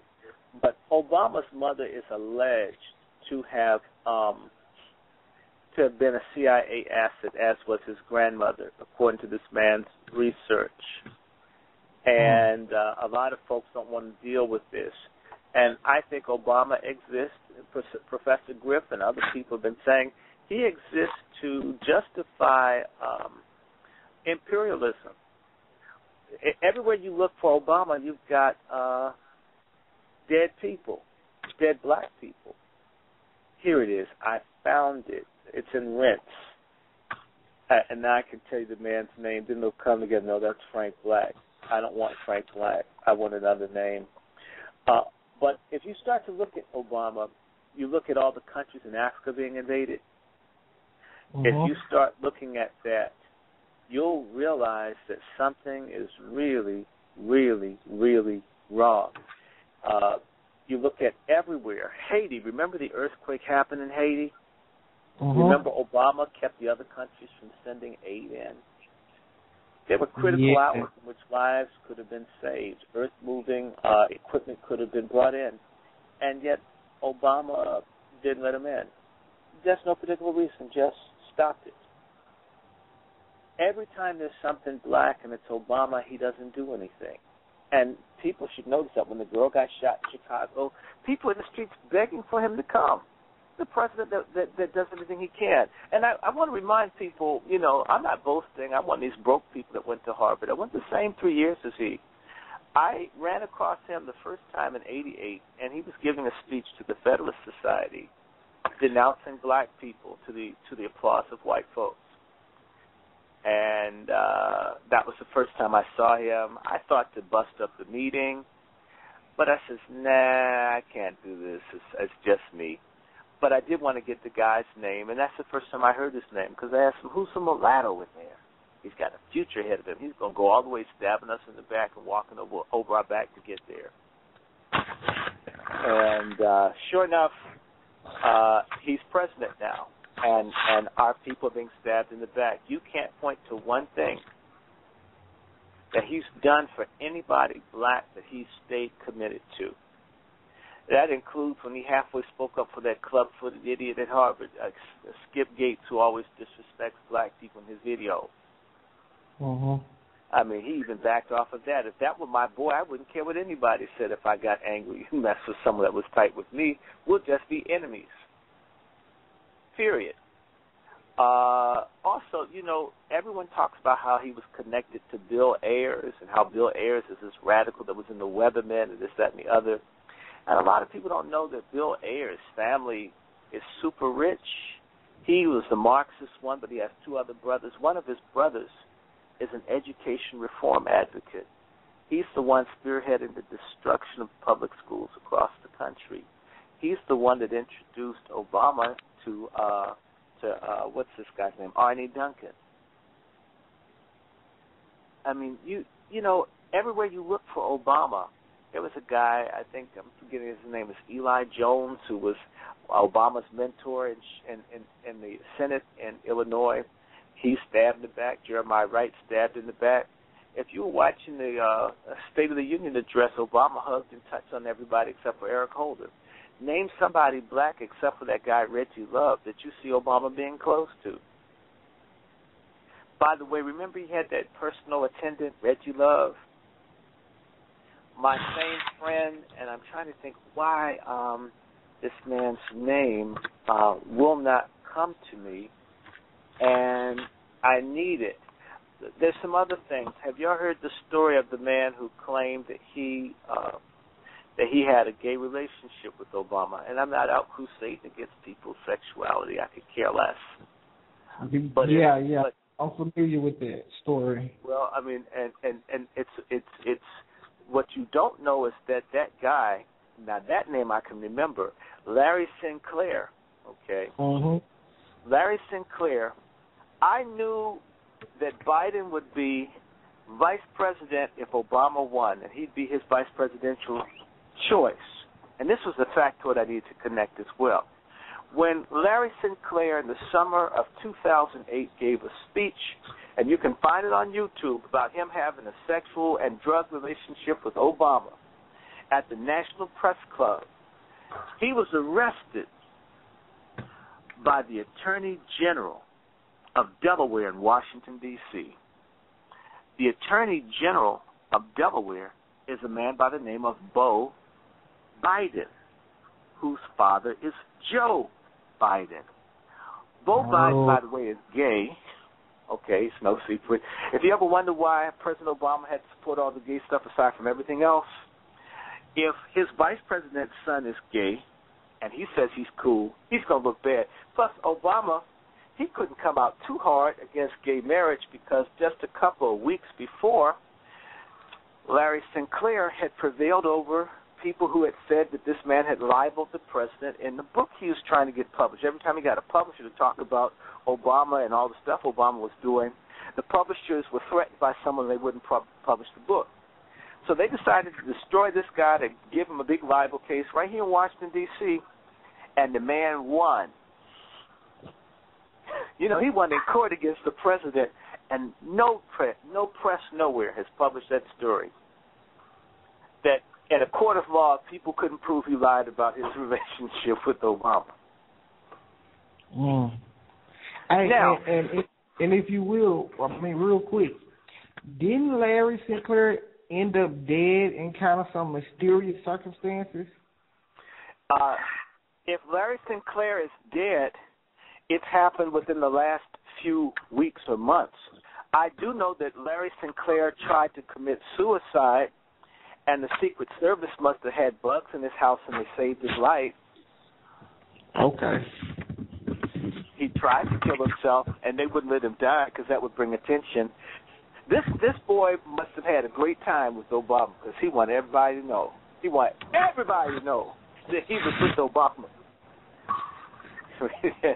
And I mean, and when he couldn't get any attention, I'm Obama's ex-boyfriend, I'll kill myself, I'll get in the papers. They saved his life to keep it quiet.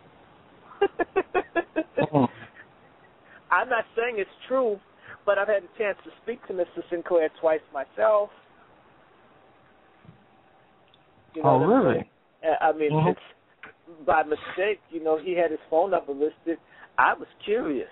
I called to see if there's anything to all this, and I got a real person that says, oh, my God. Oh, my God. Oh, my God. Do you understand what I'm saying? I mean, that blew my mind. And the other thing is you can go online and look it up. I'm very curious, you know, and I'm not anti-anybody, but I am curious. Why did he have a membership to a gay bathhouse? Okay, now I remember the name. I remember the name now. The guy's name is Wayne Madsen. Wayne Madsen is the investigative reporter who's friends with Larry Sinclair. That's why the last time I spoke to him, I was with Wayne, and Wayne had me, and I just told Larry, Michelle not trying to go back to the project. She'll have you dead before she goes back to being broke. I mean, she got a nice life, top of the world. You think she's a little white queen take that from her? No way. I told her, I said, you never thought black women were this tough. But then again, he's not into women, so he has no idea how strong black women are, even if they're with the wrong man. Now, what Wayne Madsen's, he has a web page. Wayne Madsen's web page had a picture with President Obama's personal assistant, Reggie Love, who had a white boy scrotum hanging on his forehead with the big smile on his face. And right after that picture went up, Reggie Love needed to leave the White House to go to business school to further his education. I'm thinking, who'd leave the White House to go back to school? But anyway, maybe it's all circumstantial. Now, going back to Biden, I know I'm losing people, but I just have to work with me. I'm putting this out here. If I had remembered Wayne Madsen's name, then the flow would have been different. Joe Biden's son, Beau Biden, took Larry Sinclair and put his behind in jail for a certain period of time during the campaign. Now, Beau Biden, who's the Attorney General of Delaware, is the same Attorney General of Delaware who's doing absolutely nothing around black men disappearing and being lynched, hung in Silver Lake Park in Dover, Delaware, One person got hung May 12th, 2012. I said 2012, not 1912. The guy's name was Johnny Clark. I talked to Johnny's mother a few months ago. They tried to lynch two other black men, one in September and one in October, both on the 21st of the month. Wow. And I told the woman whose boyfriend, Johnny Clark's girlfriend, that it would be hard for her to get any justice for her boyfriend who's deceased, because the gay attorney general is the son of Obama's Ace Boom Coon.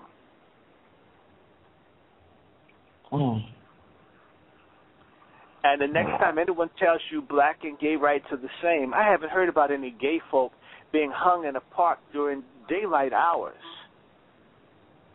And I haven't heard, Obama's son, Obama's vice president's son, they've been intimidating people and refusing to do anything about the lynching of black people in Delaware right now. There was a march on King's birthday this year, the 15th of January, to protest lynching in Delaware. They know all about it, and they're not going to do nothing. Now, let's go on and say for Obama, now that I got it, all y'all need to do is look up Wayne Madsen and Obama, and he has a story about the CIA linkages going all the way through his grandparents' time up to him. It's alleged that Obama worked for a CIA front company, was in Pakistan in the 80s. What's he doing in Pakistan?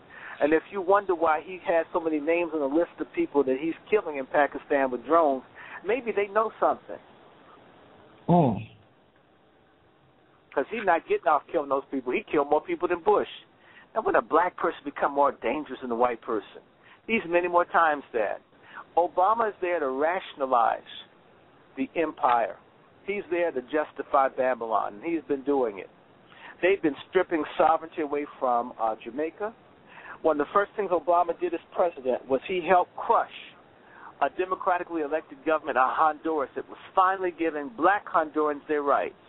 He's tried to get rid of the first president in Ecuador that's reached out to black Ecuadorians. He's against the first president of Venezuela, Chavez, who's trying to do something for black Venezuelans. Obama supported the people who are doing mass killing of black people in Libya as I speak. Oh, yeah, I heard about that. I was in Libya. This man if they didn't get Gaddafi, they were trying to get him. Obama's doing things in Africa George Bush would never try. Obama used drones in Somalia, using drones in Yemen, looking the other way as black Bahrainis are being killed. There's and the other Obama connection. I got to stay with this. Obama's Indonesian adoptive father was more than likely a CIA asset. Okay, just look at Wayne Madsen's study. He's got it out there. But just to keep it real, you know that Obama was partially raised in Indonesia by a transsexual Indonesian. Who would have a dude that wanted to be a woman raising their boy?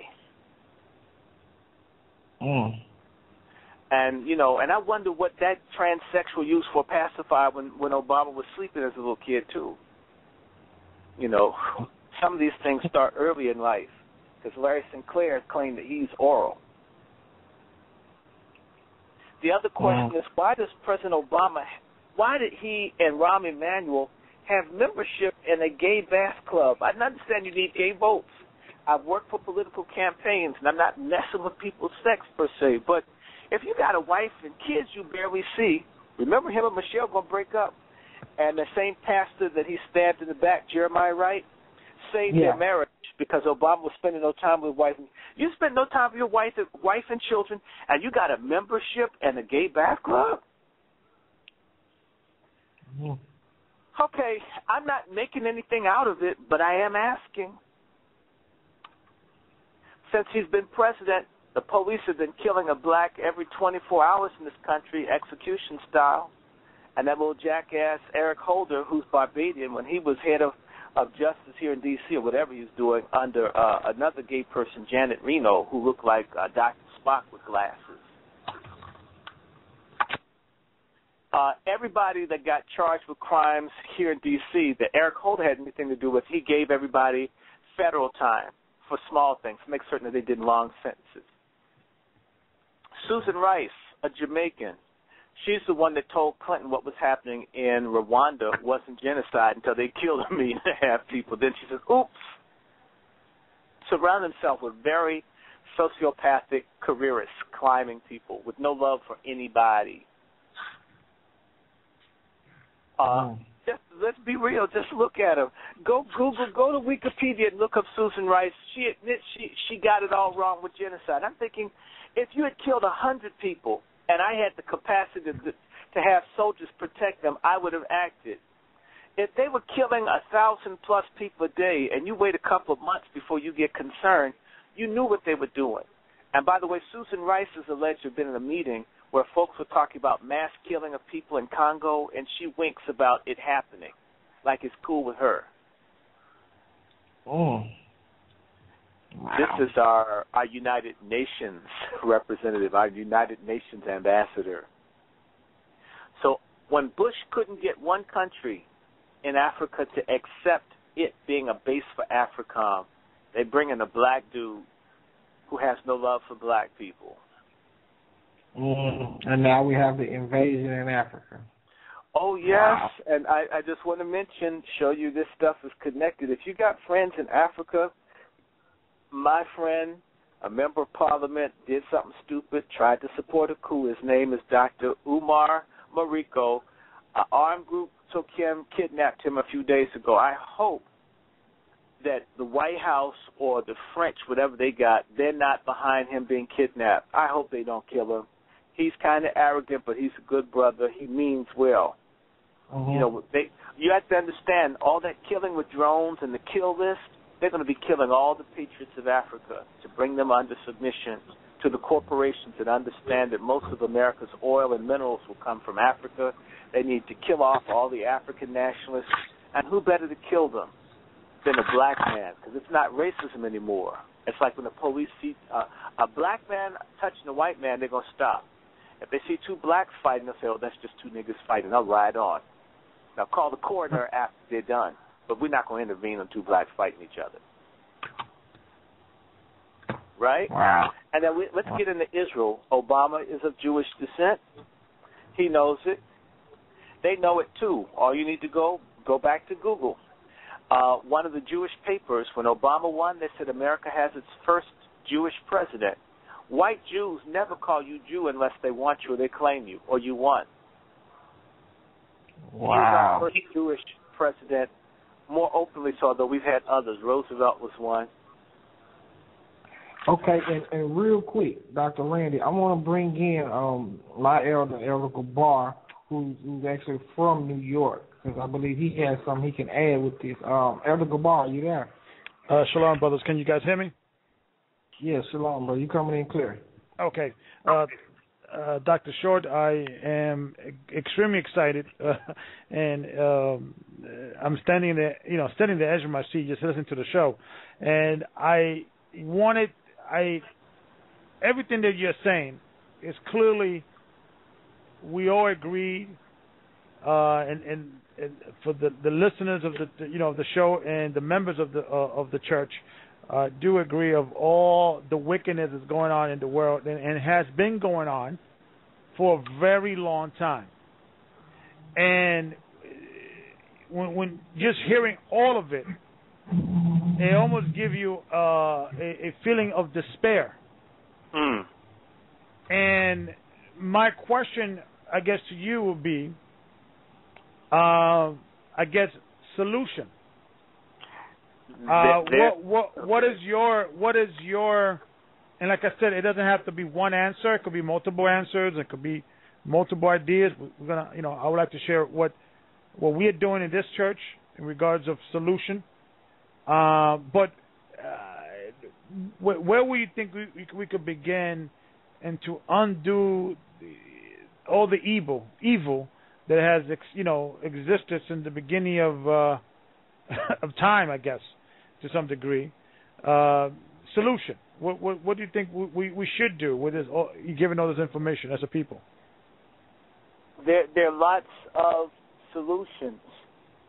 A very simple one, and I don't know how tight you are with the group in Dimona, but that group, that community, has an example of one educating oneself, educating one's young people. The very first step to the solution is having first an individual identity and then recognizing the corporate identity of the people that are like you. And then once you have a corporate identity, you have needs. So how do you eat? How do you live? How do you dress? How do you spend your money? Do you follow what I'm trying to say? No, yes, 100%. Yes. One of the first things is to form a community and then find out specifically what are the needs and concerns of that community, because we're all going to have clothes, because it's not so hot. We're all going to have to eat. We're all going to have shelter. Yes. We're all going to have policies by which we respect one another and deal with each other in order to be cohesive. Yes. You may already have that piece working. A lot of other people haven't got to the point of recognizing that we are a people. And true, it's nice to know who you are as an individual, but individualism is a trap, because they'll tell you individualism, but the Ku Klux Klan is a group. The Nazis are a group. Supremacists are a group. Eugenists are a group. Yes. And so creating an enterprise and creating liberated space and meeting the needs of that collective and then trying to link up and expand to other people. Do you follow what I'm saying? Yes. To me, it's very basic, but you're fortunate if you're in a group that respects this collectivity and connectivity. Yes. A lot of us, I know people, for instance, take Reverend Sampson, someone who I at least try to support through networking, who works with black farmers. We should be able to feed each other. We could employ each other selling food to each other. If we can sell crack and weed, we should be able to sell blueberries, sweet potatoes, and rutabagas. Yes. It's being produced, and it gets plowed back into the ground because a lot of us would rather go to Pathmark or Whole Foods or some store owned by somebody that hates you, that doesn't even want you in there once the cash register has closed. That is the biggest impediment. Yes. Because it's not so hard. This isn't impossible. People have been living for millions of years. For us to identify who we are, our needs, and then live with those like us. And as well, defend us, have intelligence to spy to make certain that our enemies, we know what they're doing. That includes black enemies. So we need an army, a militia, we need everything a nation needs. And how do you get people together to begin to function like a nation? I'll be honest with you. Nations are born when people recognize that the need for them to come together collectively exists.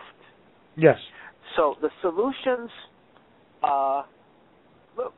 there's so many people. The Republic of New Africa, there have been people who came along with solutions, with answers that made good sense, but they did not get a hearing. If I remind you of what it says, I believe, in Proverbs 6, where it says, wisdom walks the street seeking a hearing. Mm-hmm. And so it means wisdom's there. You have wisdom. Your group is clearly wise. If it's not, wait a second, if it's not Proverbs 6, wait a minute. It's Proverbs 6, the chapter 6 and 7 deals with wisdom, is crying out in the streets, and no one, which is part of the Holy Spirit. But you are correct. You are correct. It is in Proverbs. And so it means that the ability for people to see, to know, there is a point where people come into enlightenment. I'm thinking about the passage in Luke that mentions the people that have walked in darkness have seen the great light. It's also, I believe, in Isaiah. Yes. a lot of our people are in darkness. I know people even now who went to school with me. If you ask them about me, they'll tell you, I think I'm white. I'm the same way now as I was when I was in high school. They've never talked to me. Why would you think? Why do they think you're white? They've never talked to me, so there's no way that it could be based on what it is that I'm doing or what I say or I think. Okay. It's based on the fact that they're in such darkness. They think that they've got it and I'm lost when they're the ones lost and I'm not. Yes. So there are people who will see you preaching and say, y'all stupid. Mm-hmm. Mm-hmm. We're the hog marks. Yeah. and they're full of high fructose corn syrup, and they're on their way to dialysis, and they think that you're crazy. Right. None of y'all overweight, none of y'all obese, none of y'all physically look sick. Even that I've noticed. I see certain people, none of them look sick in body. They might be sick, but they don't look it. I go to church and see a whole bunch of people. I know they're sick. I know they got high blood. And no one ever says, hey, wait a minute. You know what? I've seen 20 of them go by, and not one of them is fat. Mm-hmm. What are y'all eating, right? Just ask out of just general curiosity. Mm-hmm. Yet I can be a person with enough rolls to be Wonder Bread and have a box of something, and people say, what you eating? Now, Doctor, picking back on you were saying earlier, do you believe, because as a church, and I don't want to give too much information what we're doing in regards from within the church circles, but we are looking into leaving America, being self-sustained, and create a government within government or a community within community, self-sustaining community, and we've been preaching that for a very long time. Mm-hmm. And when we speak to other Christians and other Bible believers, they believe that why are you doing that? Because Jesus is going to save you. And, just believe in Jesus and pray to Jesus and, he's going to save you. Do you believe that religion and how religion has been, cherry-picked in certain scriptures to kind of keep us in the cage, so to speak? That should be obvious how I see it, but I'll speak to it directly. Let me see. About 50 years before the Declaration of Independence was written, the Declaration of Perpetual Black Servitude was written. It wasn't called that, but that's what it ultimately is, and that's what you're speaking to. We're speaking to the compromise between the Church of England and slaveholders. For the compromise of 1727, the Anglican Bishop of London, Godwin Morgan, set forth a decree that Christianity was not to change the temporal status of slaves. So knowing Jesus, loving Jesus, acting like Jesus, walking like Jesus, being full of Jesus, won't take the chains off or get you human status within the British Empire. Most African-American people and most English-speaking black people who are Christians subscribe to a false Christianity, a slave Christianity, a Christianity that does not mobilize people within this life and the next life. Because to me, if I walk around hating myself for being black, that is an act of ingratitude towards God. If you recall, when Jesus Christ was tempted in the desert by Satan, remember he put him up, said, turn the stones to bread so you can eat, you're fasting, you're hungry. And Christ said to Satan, thou art not to put your God to a test. Mm-hmm. Every single solitary black person is ungrateful for having African heritage, that would rather be white with blonde hair or blue eyes and getting nose jobs, are saying that God is false or God is a failure for not letting them be white. This is a repudiation of God's grace, his mercy, and his loving kindness. How is God going to let a person who resents their existence, that hates God, be admitted to heaven? Mm-hmm. Yes, I tell folks, you're not a Christian if you hate who God made you. You hate who your people are. It says people that hate don't go to heaven. So how many of these so-called Christians you're talking about really love themselves or love their community? I always tell people, if you hate everybody black and you hate yourself and you love people that hate you, that doesn't make you saved, and it's not going to get you into heaven. How could we have the kind of chaos, the drugs, the killing? We know about what white people are doing. Let's talk about Blackie. We talk about how we hate Whitey, but we kill Blackie. Mm-hmm. Let's just get real. You couldn't have Nino Browns. You couldn't have, what's his name, Nicky Barneses. You couldn't have people selling heroin and crack. My distant cousin down here, Edmonds. You couldn't have it if there was any love for who and what we were, no matter what our condition was. So there's a whole lot of people who have no will. What they're engaged in, my brother, the term that you learn in seminary, although it's not talked about much, it's called attrition. Attrition is a false conversion. Attrition says, I don't want to go to hell. I don't care that much about God or his laws, but just in case God is real and hell is real, I don't want to go to hell. That's most black Christians. Because if you really love Christ, if you really love justice, if you really love learning, none of this garbage could go on. They could never follow a pedophile like Bishop Eddie Long. They never put up with this guy who looks like Ronald McDonald on crack, Al Sharpton. Right. These people, these buffoons, these nigger preachers, these charlatans that do nothing to change. And, of course, yes, the Bible says to whom much is given, much is required. If these folks want Rolls Royces, they want nice houses and all that, and you call yourself a leader, you're supposed to produce something. And if your people are enslaved, you're supposed to be able to help them produce freedom. If you can't do that, you have no business leading them, any more than a 5-year-old has no business flying a 747 plane. Now, Doctor, do you believe in now, before I ask the question, let me just say what we believe, what is the best solution to this problem. And when we looked at other nations and we look at other nationality and what really drives them, and when we see that we don't see the division of other races that we will see in our community, Chinese are united, Japanese are united, Arabic are united. They might have debates and arguments within themselves. However, they are always united to preserve their race and their culture. But we don't see that in our race. So this church, to research and to understand the scriptures, we realize that the black people that came off those cargo slave ships, the indigenous people that was killed and slaughtered, estimated over the African American side or the so-called African American side, some say 100 million, others say 130 million.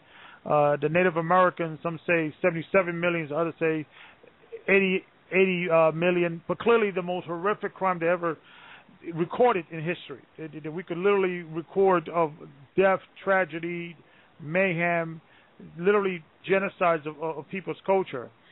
That these people are, in fact, the lost sheep of the house of Israel.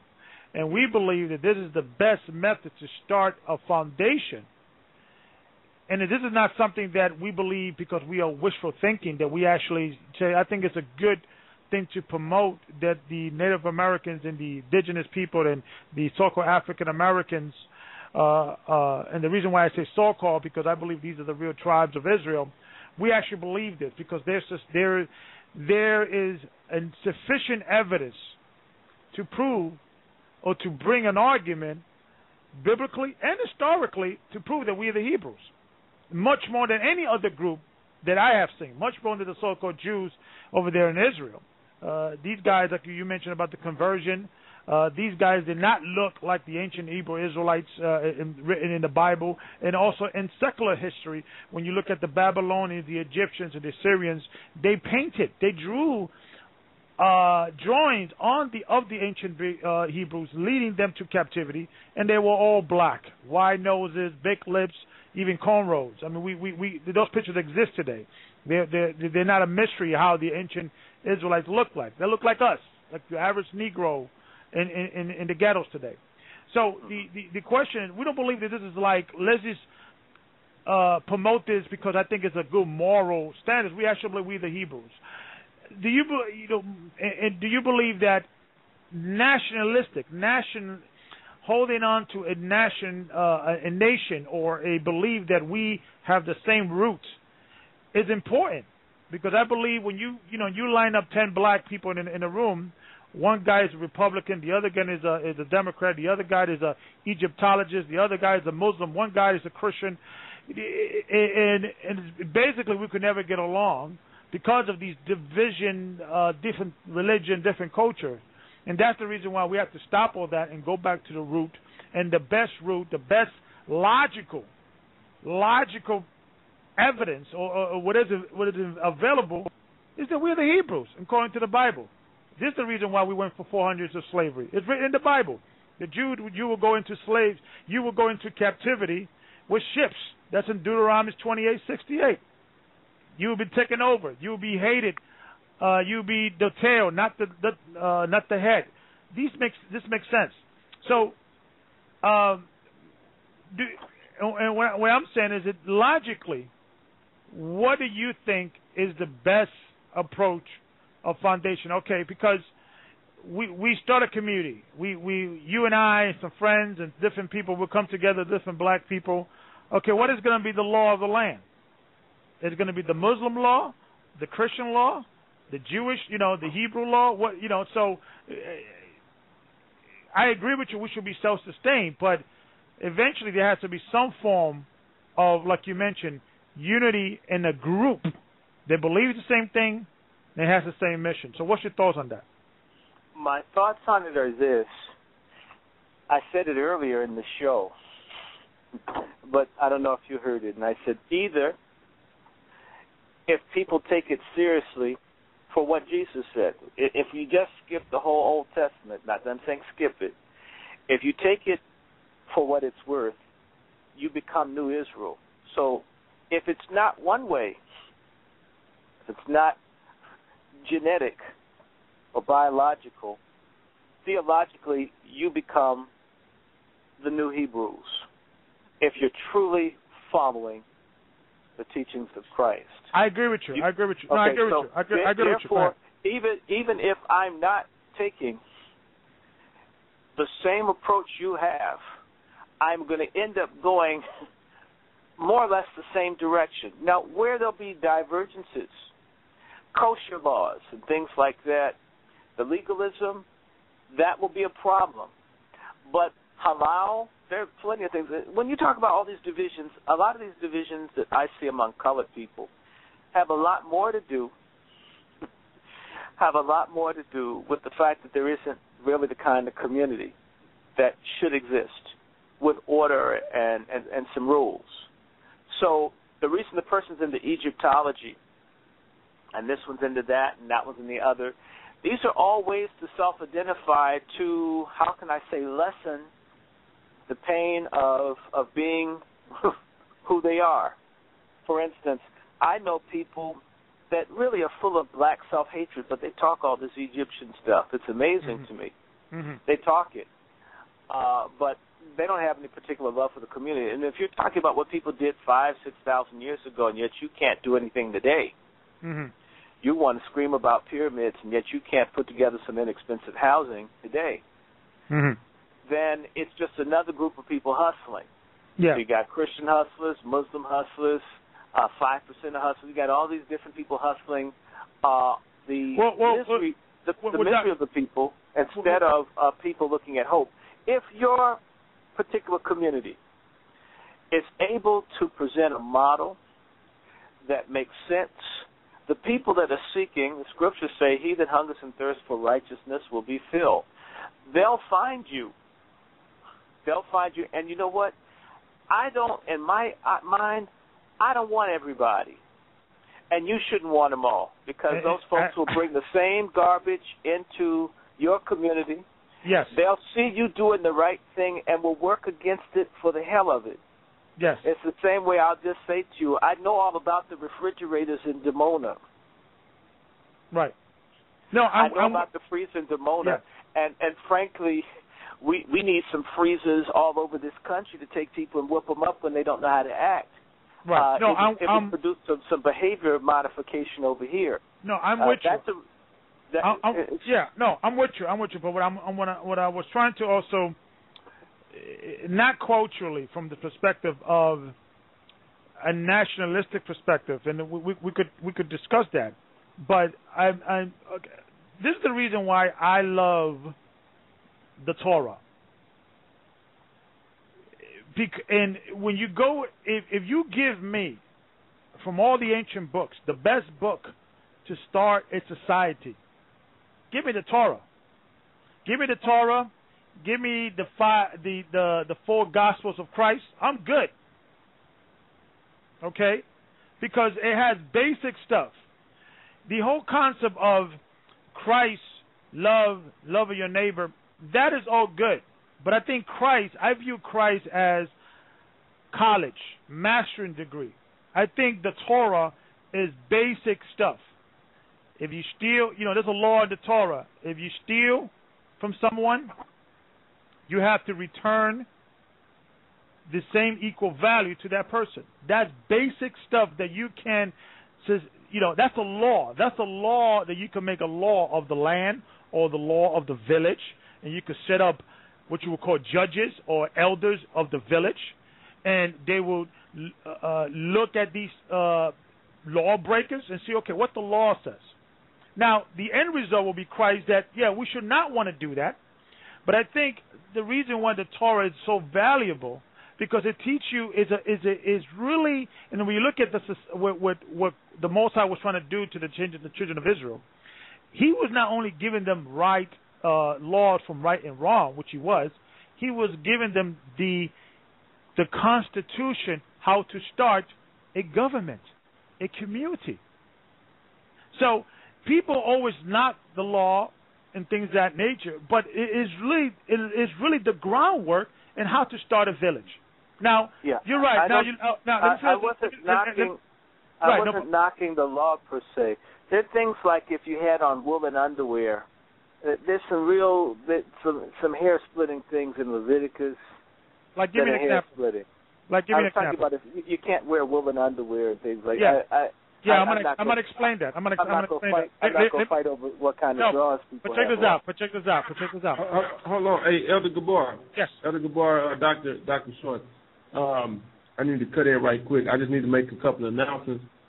You're on blogtalkradio.com. You are listening to What Scripture Is That by the Gathering of Christ Church. We have guest speaker Dr. Randy Short. For those listening, you have 36 minutes before we go into the last hour of the show.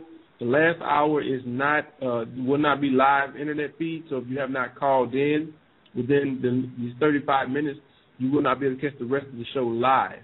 If you would like to catch the last hour live, you need to call 646-200-4309. That's 646-200-4309. We have about 16 callers left.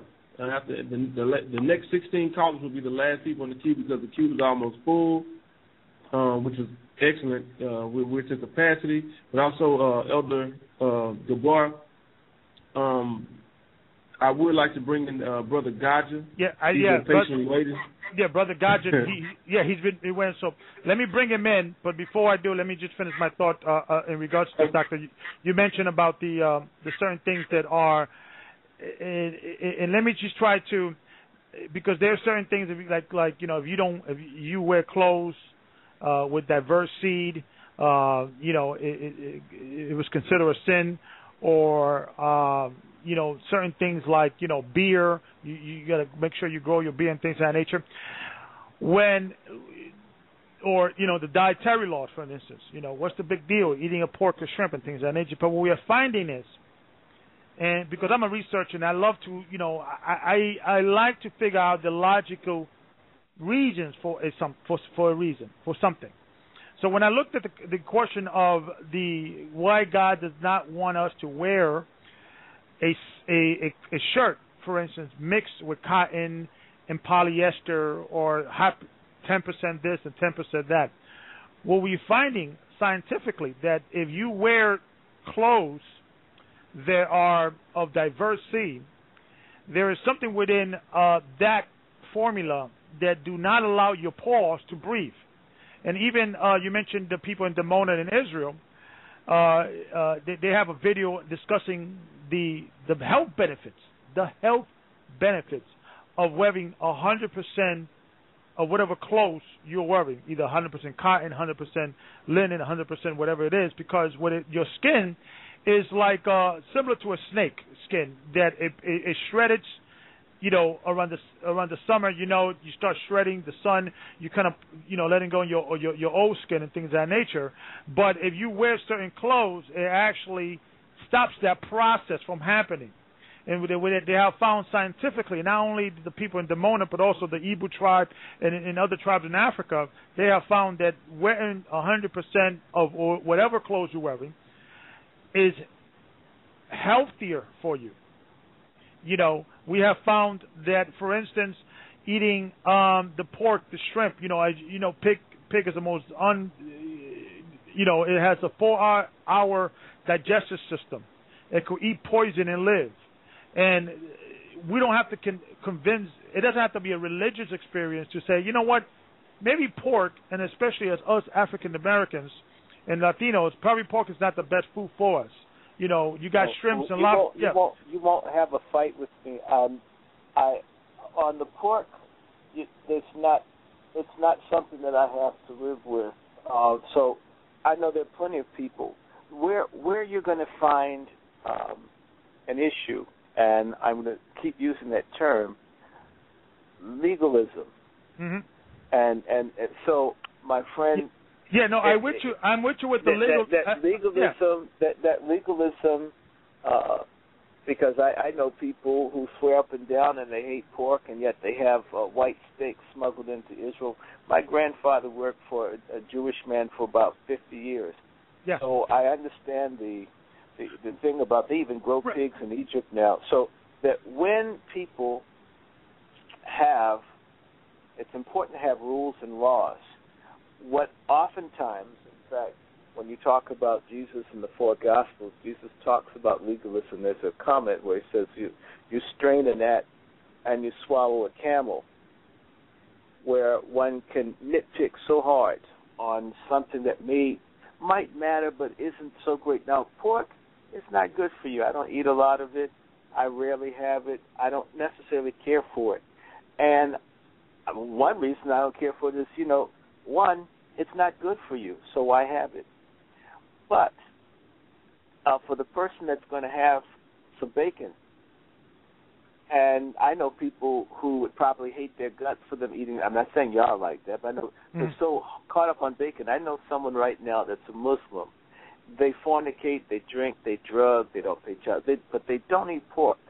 Mm-hmm. I was thinking, if I had to pick between that person having the BLT and getting rid of all the other things, I'd let them have the BLT and then be a better human being. No, and I guess that's the question. I'm with you. I'm with you. I'm going to let Brother Gadger in right now. And let me tell you why I am convinced logically, we as a people, that we should use the Torah or the law as the constitution of the land or the law of the land. Because the little inconvenience, like for instance, you know what, it's like this. We start with the Torah. And we'll say, okay, the first year we do the law, we bring in doctors, the best black and brown minds, and come together and we create a beautiful community, the best hospitals, the best schools, the best, communities, and we're going to put the Torah first, and that's going to be the law of the country, the law of that land. The first year we do successful. The second year, somebody will come up and say, and we'll start rationalize. You know what? What is so bad about pork? I'm a nice guy. This, that, the other. It's like, all right, let's allow pork. And you know what? Who cares? That verse linen. That's not that important. Come on, just allow that. Then eventually you're gonna get. What about my cousin? He's gay, but he's a nice guy. You know what? Let in the gay. Before you know it, you start that line starts being crossed over and over again, and we're going to go back to the same exact problems that we as black and brown people having. And you know what it is? Is individuality. Now, I agree with you, brother. I don't believe we could save everybody. And I believe we have to think from the perspective of the same thought process that the Most High had right before he was about to kill the entire children of Israel and built a whole new nation through Moses' seed. And because Moses was his friend, he said, you know, God, maybe you should go a different angle. But I think we as a people should start looking at that. Listen, we're not going to save everybody. But we should, you know, and a lot of our people are going to die in all this because they're going to be attached to the system. But we should go into and say, you know what, we're going to stick with this. Even if we do not agree with every aspect of it, we may think certain laws are silly and stupid, but for the cure of survival of our, the danger of our people having individualities, and that's been our biggest death, our biggest handicap as a people. We all want to do our own thing, and you notice, and I guarantee you, we do that. Our children are not going to have those same curses because they're going to know that everybody is not eating pork. It's not even going to throw in the thought process. Everybody is even the little minute laws, and they're not going to be going through these individualities, if you will, that we suffer so much, that has been our death toll since slavery.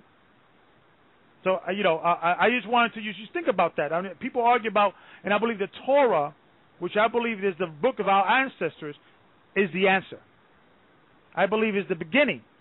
The Torah is the schoolmaster that brought us into Christ, but we must first know the schoolmaster before we get into Christ. So I just wanted to, food for thought, just for you to consider that it's, we're not going to please every person with this mission. It's like, it's like Noah. Noah warned the people, but only 8 people survived. But you know what? Out of Noah, 7 billion people have existed into this day and still counting.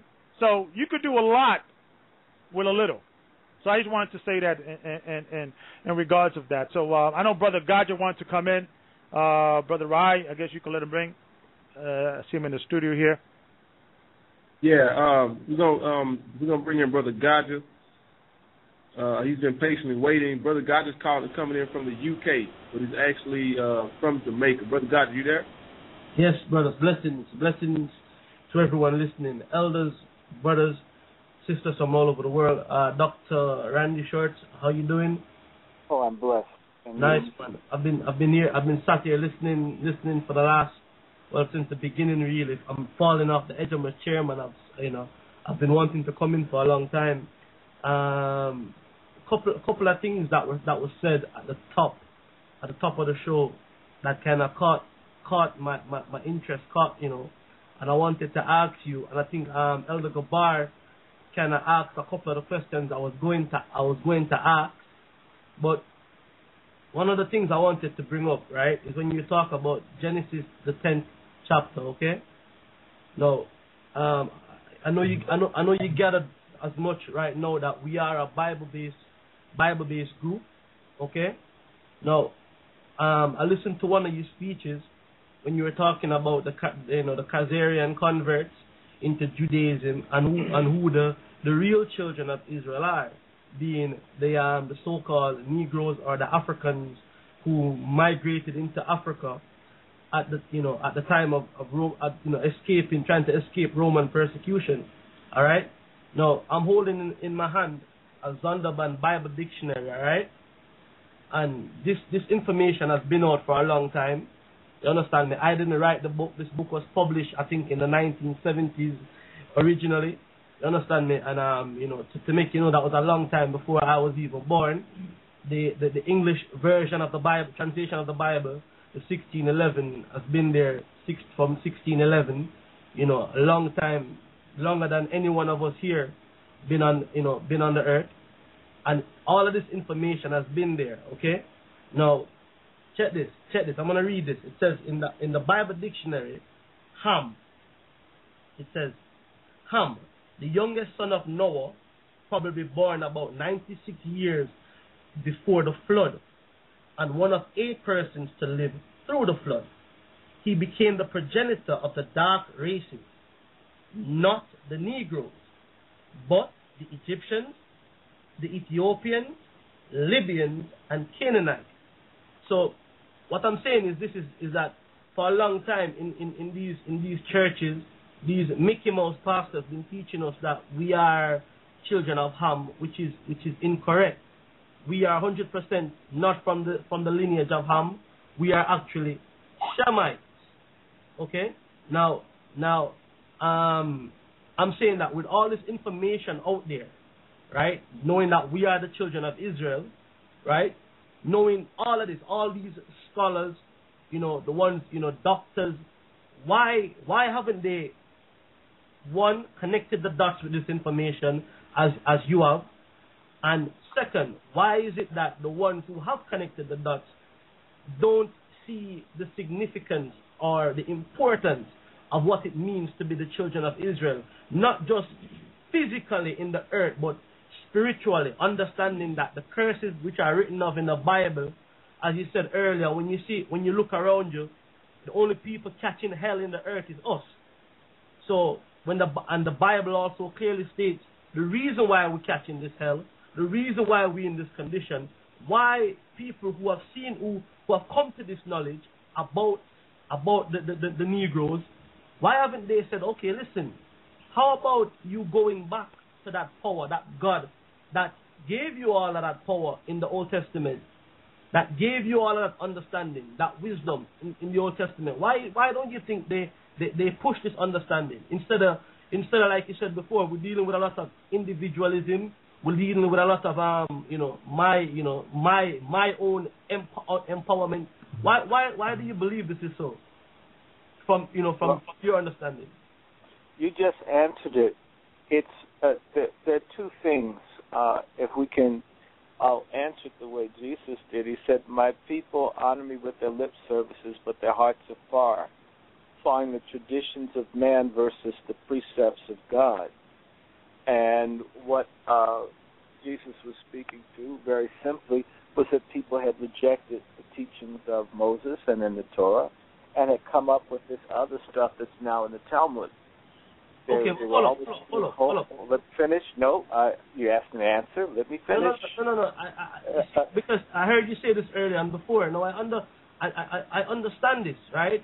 But we don't follow the Talmud. That's what I'm saying. I'm saying that we are the children of Israel. I didn't say that you follow the Talmud. No. But watch me. Listen, we are the children of Israel as according to the Bible. The Talmud is Babylonian, and we are not following it. I'm saying that I'm talking about us now. Us who are coming back to the understanding, who are coming into the information that we are the true children of Israel, that we are the Israelites, according to the blood, not by conversion, not by being some spiritual mysticism, but we are the physical people. I'm saying, why aren't the ones, our doctors, our so-called intellects, who know this information, who have come upon it, and actually can put it out there, why aren't they encouraging us to come back to the Torah, as Elder Gabar was saying, coming back to the laws? Why aren't they encouraging that?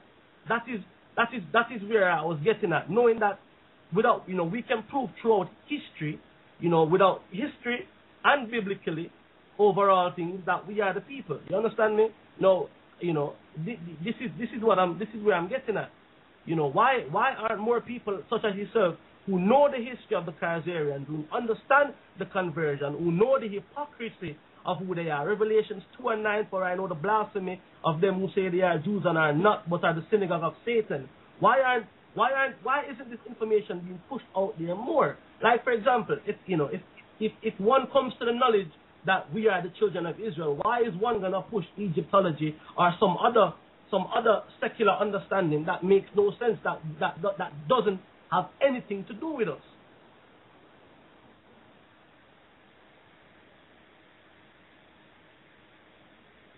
Hello? Yes, hello. Are you finished? Yeah, go ahead, yeah. I mean, I was going to answer the whole thing, but you repeated it, so I'm waiting to make certain if you want me to answer it, if you're going to, or if you want to go further. I can wait. Okay, go ahead. I'm sorry, Yeah, go ahead. I've already said that the preachers, a lot of them are very corrupt. there are people who know what's happening. There are people who have written materials on the presence and our connection and being the biblical people. But you've got another issue, which is, as I said, they follow me with their lip service, but they follow the traditions of men versus the precepts of God. I answered it. I know people, you could show them everything you're talking about right now, and they'll go to the same stupid preacher, the same stupid church, eat a bunch of pork chops and everything, and life will continue. It doesn't make a difference. Truth and revelation is a spiritual thing. So, again, when the brother's talking about the Torah and the law, if you don't have the right heart, soul, or mind, no matter how much the law is taught or pushed, people will rebel against it, as the ancient Israelites had the Torah, had that, and had very difficult times when they didn't have their hearts right to obey it, which is why they had intense suffering for having the right revelation and choosing to ignore it. Now, I know a lot of people, it's a custom. Being a slave is a custom, brother. Being confused is a custom. And these things are very hard to break. Mm-hmm. In the case of Noah, which people brought up, literally humanity had to get wiped out. And it wasn't that Noah was so wonderful, because Noah was a drunkard. But Noah, even in being a drunkard, had some redemptive qualities. So God have mercy on the people who wanted to get on at the last minute. Had they gotten there, how their situation would be.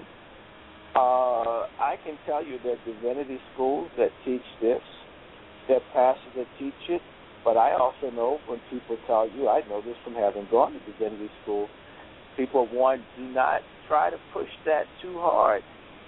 In a congregation, are you going to let me finish, or are you going to cut me off again? No. I don't like that, brother, because I stopped to let you go further. If you want to go further, you said you're going to let me do that.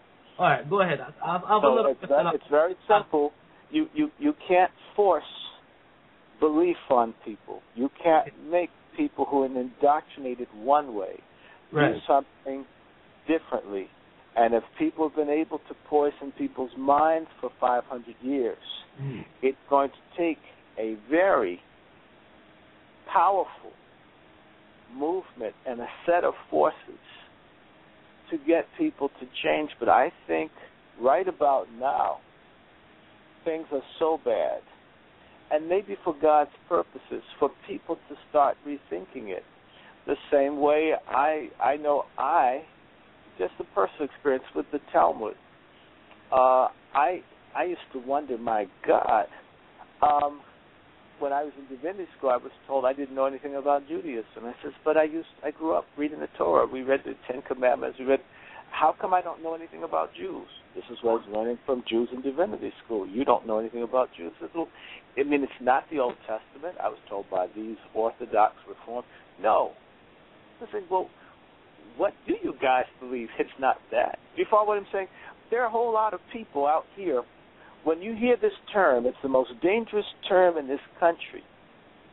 It's called the Judeo-Christian heritage.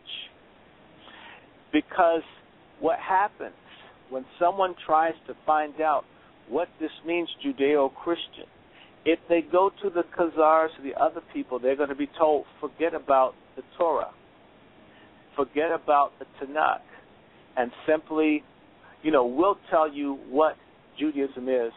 And that's the Talmudic and the Kabbalah and the Midrash and these other things that came along later. And that has hijacked the Torah and the and the Shema and the Tanakh. And so there's a major scam going on. And honestly, let me finish. The conditions are what's in the minds of most people in this country who are black is that being Jewish is being white. Because Jesus is white, Jews are white, period. Okay? And until something substantial, because there are pockets of people who think very differently from this, but until you have your own media, for instance, your program, until you have video with visuals and things, one of the people who was on my dissertation committee, Dr. Kane Felder, who went to show the connectivity between ancient Israel and all of Africa, and they had their little film that they made. There are people putting it out there, and that was put out 20-some years ago. But how you make that real across the country, one has to have a mechanism. Don't assume it will just happen because you have the truth. People need to be very careful about being arrogant if they have the right revelation by assuming because you have it, other people will want it, versus thinking you have to be humble with it. How do you make this reach other people? Okay. That's the question. Dr. Randy, okay. All right. Let's do something here, right? Let us focus on here, right? No, the conversation with who we have in with here, yourself, myself, the elders here of the church, right? Now, check this, okay? For example, you yourself, how long have you known that you are actually an Israelite of the Bible by blood? How long have you known that? It's not something that I necessarily strove per se by blood to necessarily have the association. For you, it's very important that it's biological. No, hold on. You asked me, are you going to let me answer, or are you going to plow me over? No, I'm not trying to plow you over, right? I just want to get to the point, because I know that I don't have much more time to speak with you, and they're gonna bring in other callers in. So I want to just get this just to the point, right? Do you believe or do you not believe that you are an Israelite in the Bible according to blood? I had a conversation with your friend the other day. My ancestry coming from Africa, the people are Hausa, Fulani. Fulani people have a connection to people according to their oral history going back to ancient Israel. So I guess for at least a while, but again, the biggest emphasis for me has always been not so much the blood connection, but having the right spirit. That's very important, because many people may have all the blood that you want and claim all of that and don't have the right spirit, my friend. Yeah, but that's the point here. Biggest impediment. That's the biggest impediment to our liberation and development, is people having the wrong mind and spirit. I've seen people who have the blood connections, and it in and of itself wasn't compelling enough for them to be the right kind of people, do the right kinds of things. Such as who? Give me an example for that. I'm thinking about a lot of people that they call themselves. Give me one example. I've seen these. They're not your sect, but the Nubian Islamic Hebrews. I've met people who claim this Hebrew lineage, but the conduct isn't necessarily something that is attractive to people. What's claiming blood in and of itself, if the blood doesn't conduct itself, in concert with what's taught, you'll have the same problem that existed in the Old Testament, where people were of Israel and had the temple and everything, and they didn't necessarily obey the laws of Moses. And so we'll differ on that, and I don't mind if we differ. We are on the same page. My thing is the confusion in someone saying that they are Nubian Islamic Hebrews. You understand me? Because if you're saying you're Islam, that means you're praying to Allah. The Israelites had no such God called Allah. So that's confusion in itself. So what I'm saying to you is this, right? And why it's so important that we make a blood connection to the children of Israel is because the people, the children of Israel, are real people. They are physical people. They're not, when you say spiritual Israelites or dealing with Christ, the right spirit, that's something what the Christian church tell the people, that all you need to be is in the right spirit and love Jesus, and everything will be good. and not actually letting them know, listen, you are the real people, the blood, physical people that walked through the Red Sea with Moses. You are these people by blood. You understand me? So that is something that I know, yeah, you said we differ on it, but you know, it's something we have to get to the root of it, because here it is, right? Here it is. I've listened to you on a speech when you identified the Jewish people as being Khazarians, and they are persecuting the indigenous Israelites, so to speak, the real people of the land. Now that is a key statement. That is something that needs to be out there, aired, you know, to all media networks. I know other people that say this, and I know folks that are, well, y'all happy. I know folks who probably think I'm the biggest anti-Semite that ever lived. No, sir, you're not. I just said, you know, God, when are we going to be real about this? And that is what I'm saying. What you know, that was my point at the top of the thing. That why aren't more people like yourself who have done this research, who know this to be true, put it out there? Because that's a big statement. You're making everybody know that these converts are not the real people, and they are persecuting the actual people who lived in the land. So being blood Israel is paramount, my brother. Not just the spiritual aspect of it, but first we need to identify who the physical breathing people are. And you know what? These are the people who catching hell right now in the earth. You understand me? When you look at Jamaica right now, I know them overrunning Jamaica with homosexuality. When you look at America, when they're killing, when you said it before, a black man gets killed every day. Listen, we are catching hell, my brother.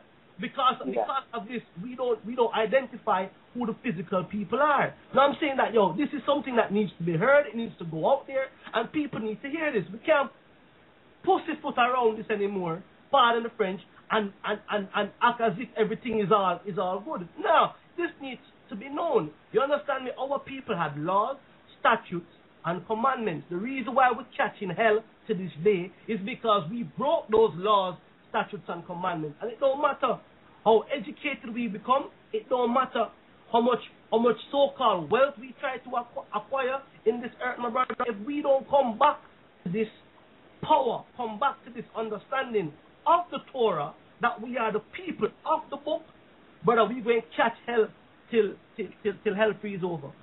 You understand me? It will not. Yeah.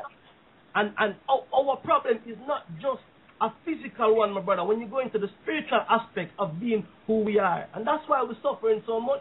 You said it before at the top. You always wondered why people spit at, you know, would want to spit at you, would hate you, would want to go after you, right? And this is the reason, my brother. You are children of Israel. You're a child of Israel. That is why they hate you. The Bible tells you that. Christ tells you that. You understand me? So this is who we are, and that's why it's important for us to, you know, to be who we are, to know who we are by the blood that runs through our veins, my brother. Listen, I'm in the UK right now, and I see my people here going to hell. You understand me? Going to hell. Hell. They're telling these people that they're on welfare when the British Industrial Revolution was funded by the Caribbean sugar industry. And then my people here right now suffering, and you're talking about you know, the on welfare and the on benefit. You pay them what you owe them. You understand me? And this is why it is important, my brother, and I can't stress it enough, why we need to know who the physical people are. You understand me? And that you bring it out, telling who the Khazarians are, yo, please keep doing it. Don't stop doing it. We're not going to stop, and also going to break down that these people that are Sephardim, they're not it necessarily either. No, they're not. They're converts, and I can show you in the Bible when they became converts. You understand me? If you go to the book of 2 Kings, the 17th chapter, and read on to about the 17th verse, you'll find out when they went into the land. These people are imposters. You understand me? The true children of Israel lost their identity. You understand me? Jeremiah 17 verse 4. We discontinued from our heritage, my brother. That is why we're suffering right now. That's why you have a brother right now who talking to another brother over the internet right now and trying to stress a point that, yo, we are the children of Israel. Why? Because we lost our identity. That is what's going on. And with that, my brother, I'm gonna heel it back over to the host, man. Thank you, Dr. Short, for coming on. One love, all right? One love, my brother. All right. Shalom, everybody. We'd like to remind you that you are on What Scripture Is That by the Gathering of Christ Church here on blogtalkradio.com. You have about 4 minutes to call in to hear the rest of the show live. We're getting ready to go to the phone lines. I know the lines are lit up. And this has been a great show, very informative. Dr. Randy Short, we definitely thank you and appreciate you coming on. If you could hang around with us for a little bit longer, we're going to take some calls from the audience and you know, continue to pick your brain. So it's been a real blessing. So if you would like to call in, hear the last hour to ask a question, make a comment, the guest calling number is 646-200-4309. That's 646-200-4309. You're listening to What Scripture Is That by the Gathering of Christ Church, where we teach our listeners to stand on the truth by asking a simple question. What Scripture is that? All right, so let's go to the phone lines here. Let's see who we have first. We have Brother Lexwell from Ohio. Brother Lexwell, you there? Hey, brother. How you doing? I'm doing good. How you doing? Shalom. I'm doing great. Shalom. You got a great show tonight, man. I'm so excited. I'm just sweating all over. It's cold outside, and I'm sweating, man. I'm afraid now. You put fear in my heart, man. Great show. Great show. How you doing, Dr. Short? I'm blessed, and you? I'm blessed because of all the knowledge that you brought to the show, especially between the 1800 periods. You know, that's a lot of history that a lot of us don't know or even respect because it's kind of like memories you're trying to forget. You know. But you know, once people come to a knowledge of themselves, they have the wherewithal to confront the difficulties of the past to move forward. Sometimes, if we go back to Jeremiah talking about the potter and the clay, if I'm correct, mm-hmm. and that God can shape us and put us through something for His purposes, it's very clear for me that we are people. One of the things when the man was speaking before, and I want to support his idea that we need a law. And, of course, the Bible in particular, the Old Testament, has the foundation for people to live. If you look at how we're messed up now, it has a lot to do with the fact that people don't follow any of the covenant or the Ten Commandments. If you could get some of it would make a difference if it were implemented and followed. And I want to let you know, a lot of people aren't aware, but black people in northern cities, there's a book by the professor's name is it'll come to me in a second. I don't know if people are aware, but the black communities in New England and the Middle Atlantic had, I think, oh God, his name keeps jumping out of my head. It keeps coming and leaving. They had courts in the antebellum North where people lived by the Old Testament, the African-American community, when we were strongest, when we had the abolitionist movement, when we had the Underground Railroad and people cooperating against all odds. People literally had their own court system based on the law of Moses. A lot of people don't know that. And the guys, Horton and Horton, Dr. Horton at George Washington University, he and his wife did a book, and it talks about some of the courts. So it isn't foreign. And at the end of the Civil War, you had a convention movement, a freedmen's convention movement across the South, where people used the Bible, particularly the Old Testament, the fundamental agreement principles to try to create lives for themselves and reconstruct their lives. Now, something happened that nobody talks about. One thing that happened, and I got turned down. I went to Howard University. I wanted to go to the history department, and the history department didn't take me because there was some fake Jews in there. I can almost tell you which one. His name is DeLeon. I'm not at Howard anymore, so Dr. DeLeon can't do anything about it. but he's a little fake Sephardic Jew that hates black people, and he may still be at Howard. I don't know. I think he's still there. But I wanted to do my thesis on the secularization of African Americans to show that black people between 1890 and 1950 began to follow Zionist liberalism and others and turn their backs on the Bible, in particular the Old Testament, as a reference point for how to live. And it's laid out. So Planned Parenthood, abortion, all this stuff, these things, maybe it's a human situation, but there was a spiritual, scriptural way to address it that existed before that's been shunted aside. But this started before now. We're seeing the fruit of something that started about 120 years ago, 130 years ago, because certain people began to send their young people to colleges and universities where people didn't want folks to believe in one powerful God and laws. It didn't apply to them. They want people to be scientific.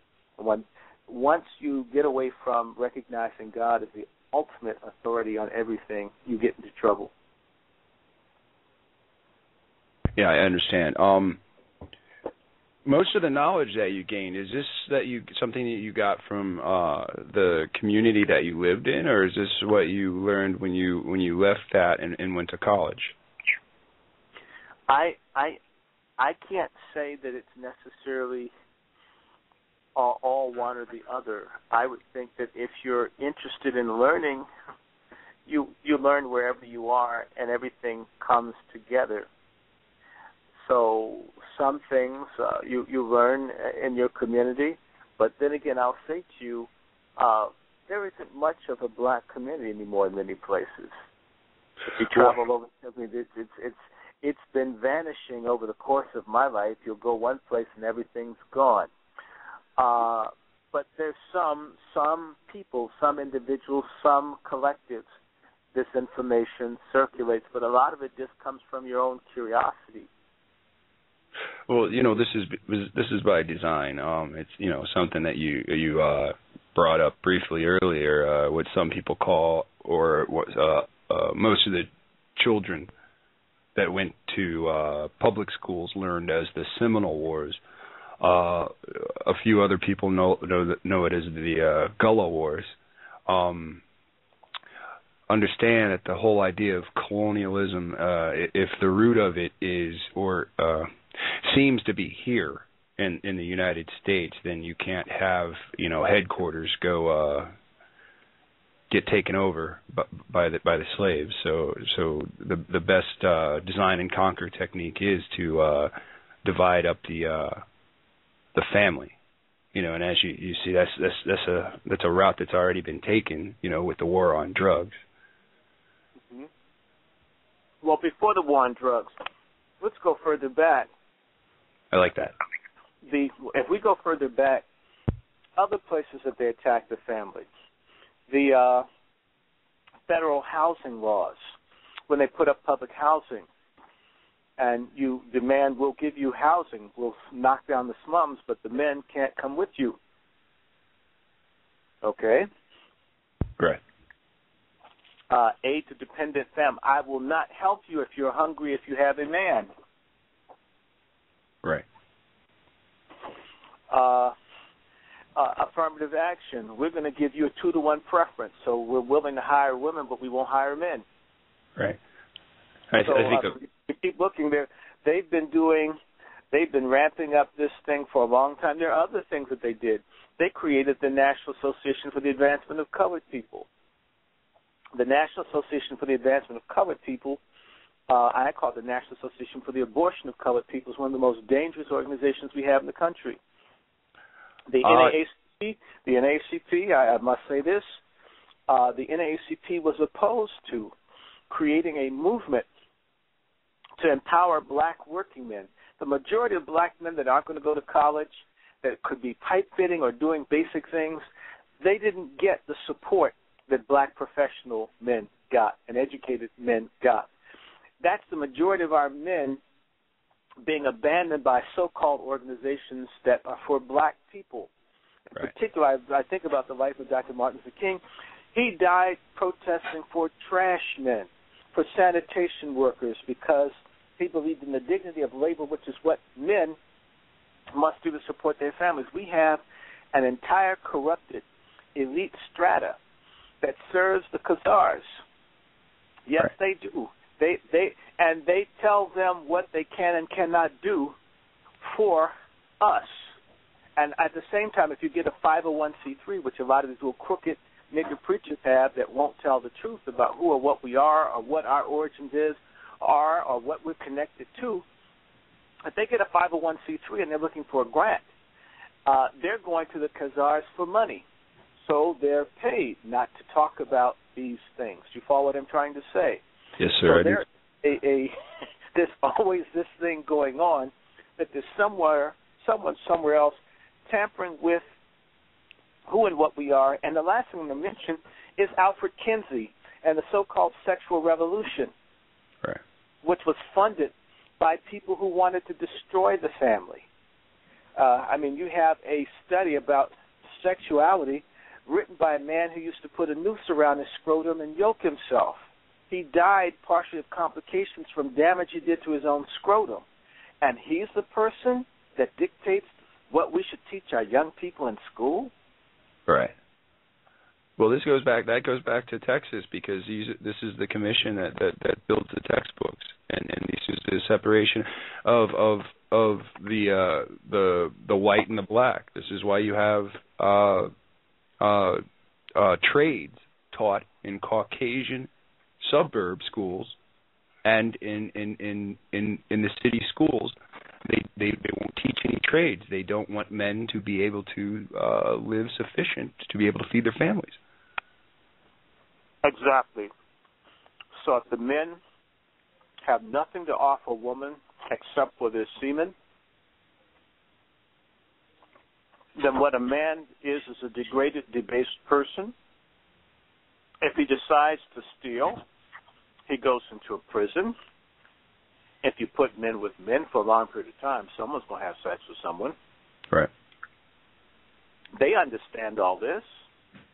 This is completely understood what would happen. None of this is an accident. And I refer anybody, even if the men are there with the job, if you go to blackgenocide.org and look at the video on my friend Reverend Childress's website, they found if you give women contraceptives, it causes women not to produce pheromones and hormones that attract men to them. And if you fill the population full of women with contraceptives, they did this with monkeys. If all the women are on contraception, the male monkeys become homosexual. If they're putting birth control on kids at 12 and 13 and 14 on the girls, then the boys won't be attracted to them. They knew all this. Right off the bat. So that means that they wanted all of this stuff to happen. By the way, I sort of like the Torah teaching that people aren't supposed to have sex if they're not married. That way you wouldn't need to be on birth control and all this other stuff. Right. Well, that goes back to a woman's DNA. There was a study that came out, and an article that came out that explained that when men and women mate, the woman takes on some of the genetic material of the male. Hence, you have some couples, married couples usually, that some of the women will actually sweat like the male, and it's just not something I like to share, but yeah, I know it exists out there.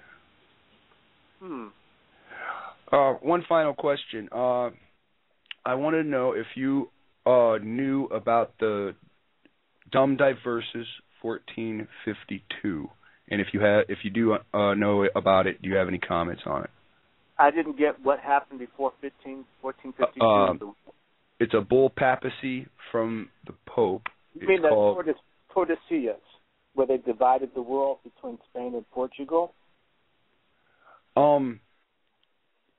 Yeah, kind of.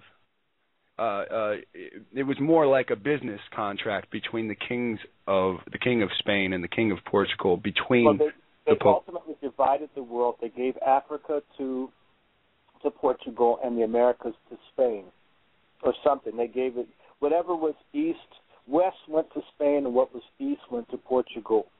And the people were supposed to get a percentage of the cut of slaves, and they're supposed to convert people to Roman Catholicism, and the Pope got paid.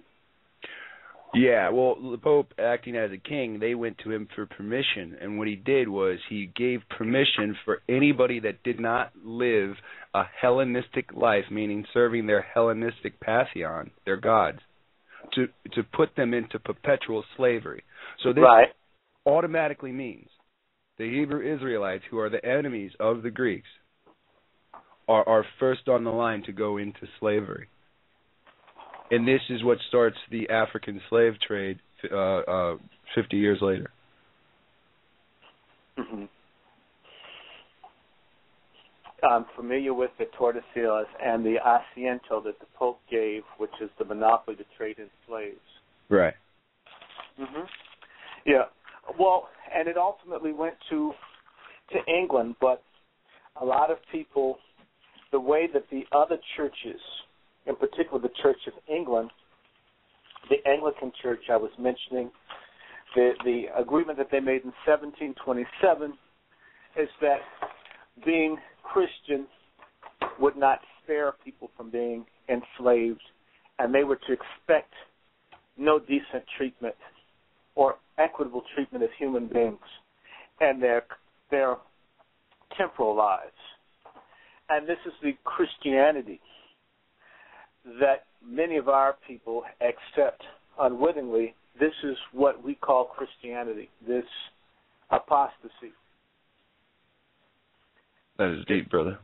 This is why you'll have a church and the ministers, they never get involved in stuff in the community. They'll prepare you, they'll spend all this money on the funeral, can't get them to spend any money on educating young people about what's in the Bible, or can't sit down and help people figure out how to get a mortgage or pool their money to have a credit union, but they can prepare you to die and go to heaven.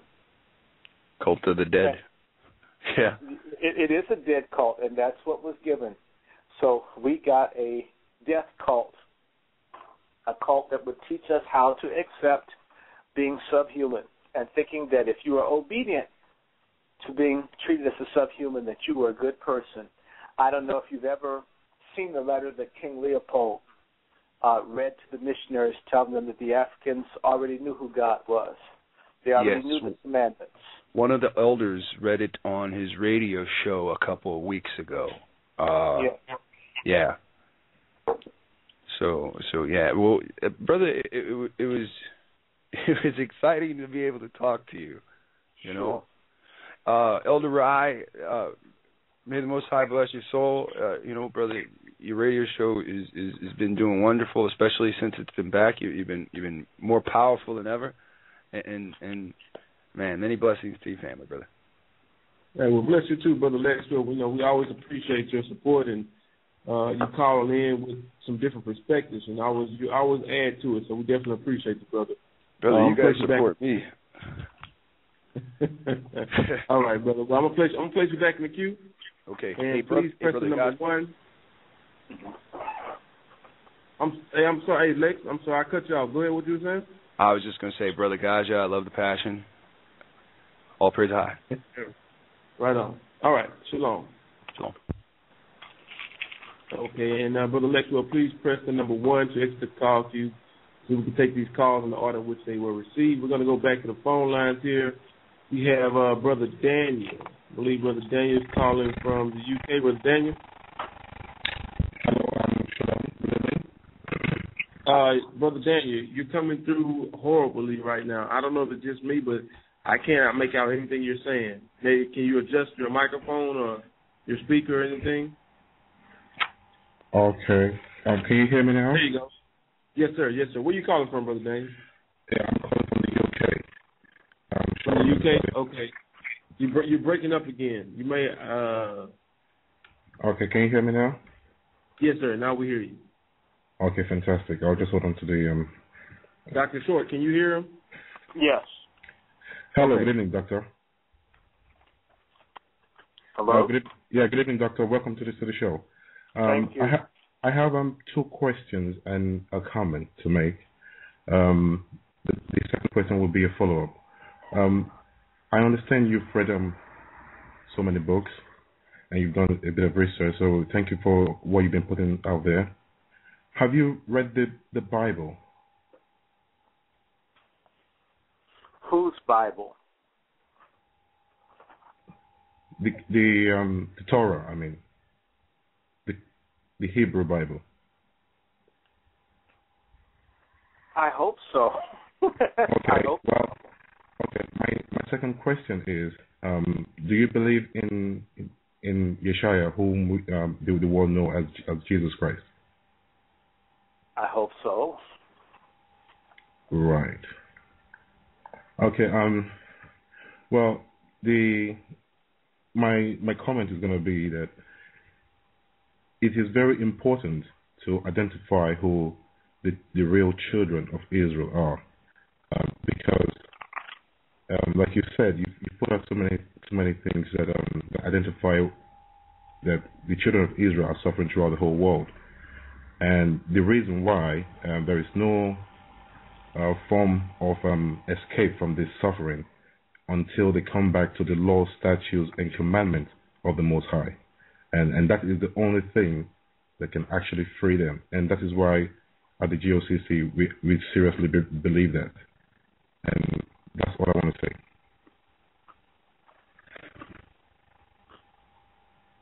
Can you hear me? Now I can. Can you hear me now? Mm-hmm. Okay, did you get my comment? Yes. Okay. Oh, that's all I wanted to say. So thank you very much for having me, brothers. Okay. And Brother Danny, we thank you for calling in. And Dr. Randy, with the overall consensus, I believe that we're getting the feedback. I think the concern is the understanding or the balance between establishing who the children of Israel are based on bloodline, but also we fully agree and acknowledge that it does boil down to a person's spiritual connection or a person's righteousness or their walk with Christ. You can be like Paul said, a Hebrew of Hebrews, circumcised the 8th day from the stock of Abraham. You can be all those things, but if you're not in the spirit of Christ, it does you no good. And we agree with that totally. But what we find is that oftentimes we bring to the forefront that the children of Israel do exist, or physical people do exist today, the overwhelming response is, well, what does it matter? What difference does it make? And the point of identifying who the children of Israel are is because if you understand that you're a child of Israel, then when you read the Bible and it says that the Sabbath is a covenant between me and the children of Israel forever. It says that, you have to keep my law, statutes, commandments forever. Then if you understand that these people really do exist and that you are possibly of these people, you understand you have to keep these laws, statutes, commandments. And the other flip side of that is the reason as a people that we're in the conditions that we're in, the reason why we suffer, the reason why a lot of things you talked about at the beginning of the show about, why we got spit on as a people, why we were oppressed, why we were put in slave ships, why when we eat pork opposed to other races eat pork, we suffer health reasons for it. And all these things go back to the scriptures and us not serving our God the way that He told us to. So this is what the feedback that we're getting. This is what brothers are bringing to your attention is significant. There is significance of identifying who the children of Israel are according to blood, but not overlooking or negating the fact that there has to be a spiritual connection or spiritual awareness and walking in the spirit of Christ, first and foremost. But Christ did come to the lost sheep of the house of Israel. That was His mission. And that mission is still valid to this day. We have to wake up the children of Israel. So everything that we see happening in the world today, according to the prophets of the Bible, is revolving around the children of Israel. And the Most High today, His Spirit is waking up those people. And so this is the issue, I think, more or less, that brothers and sisters would like to leave you with, or myself included, is that it's important to identify who the children of Israel are according to bloodline. Not to overshadow the fact that we have to be in the spirit of Christ, but they're both equally important. There's a weakness, not so much in what you're saying, but when you approach people, the reason that you get, one of the brothers was saying earlier that if you met someone, they're into Egyptology, they're into this, they're into that, they're into 100 different religions. When people don't feel that they're worthy, in fact, one of the reasons for people having a direct connection to the people of the Bible is because I meet a lot of people who see God as belonging to everyone but them, God being for everyone but them. This is the biggest trick of now. People don't believe, a lot of folks of African descent don't believe that they're worthy of a Savior. They're not worthy of salvation.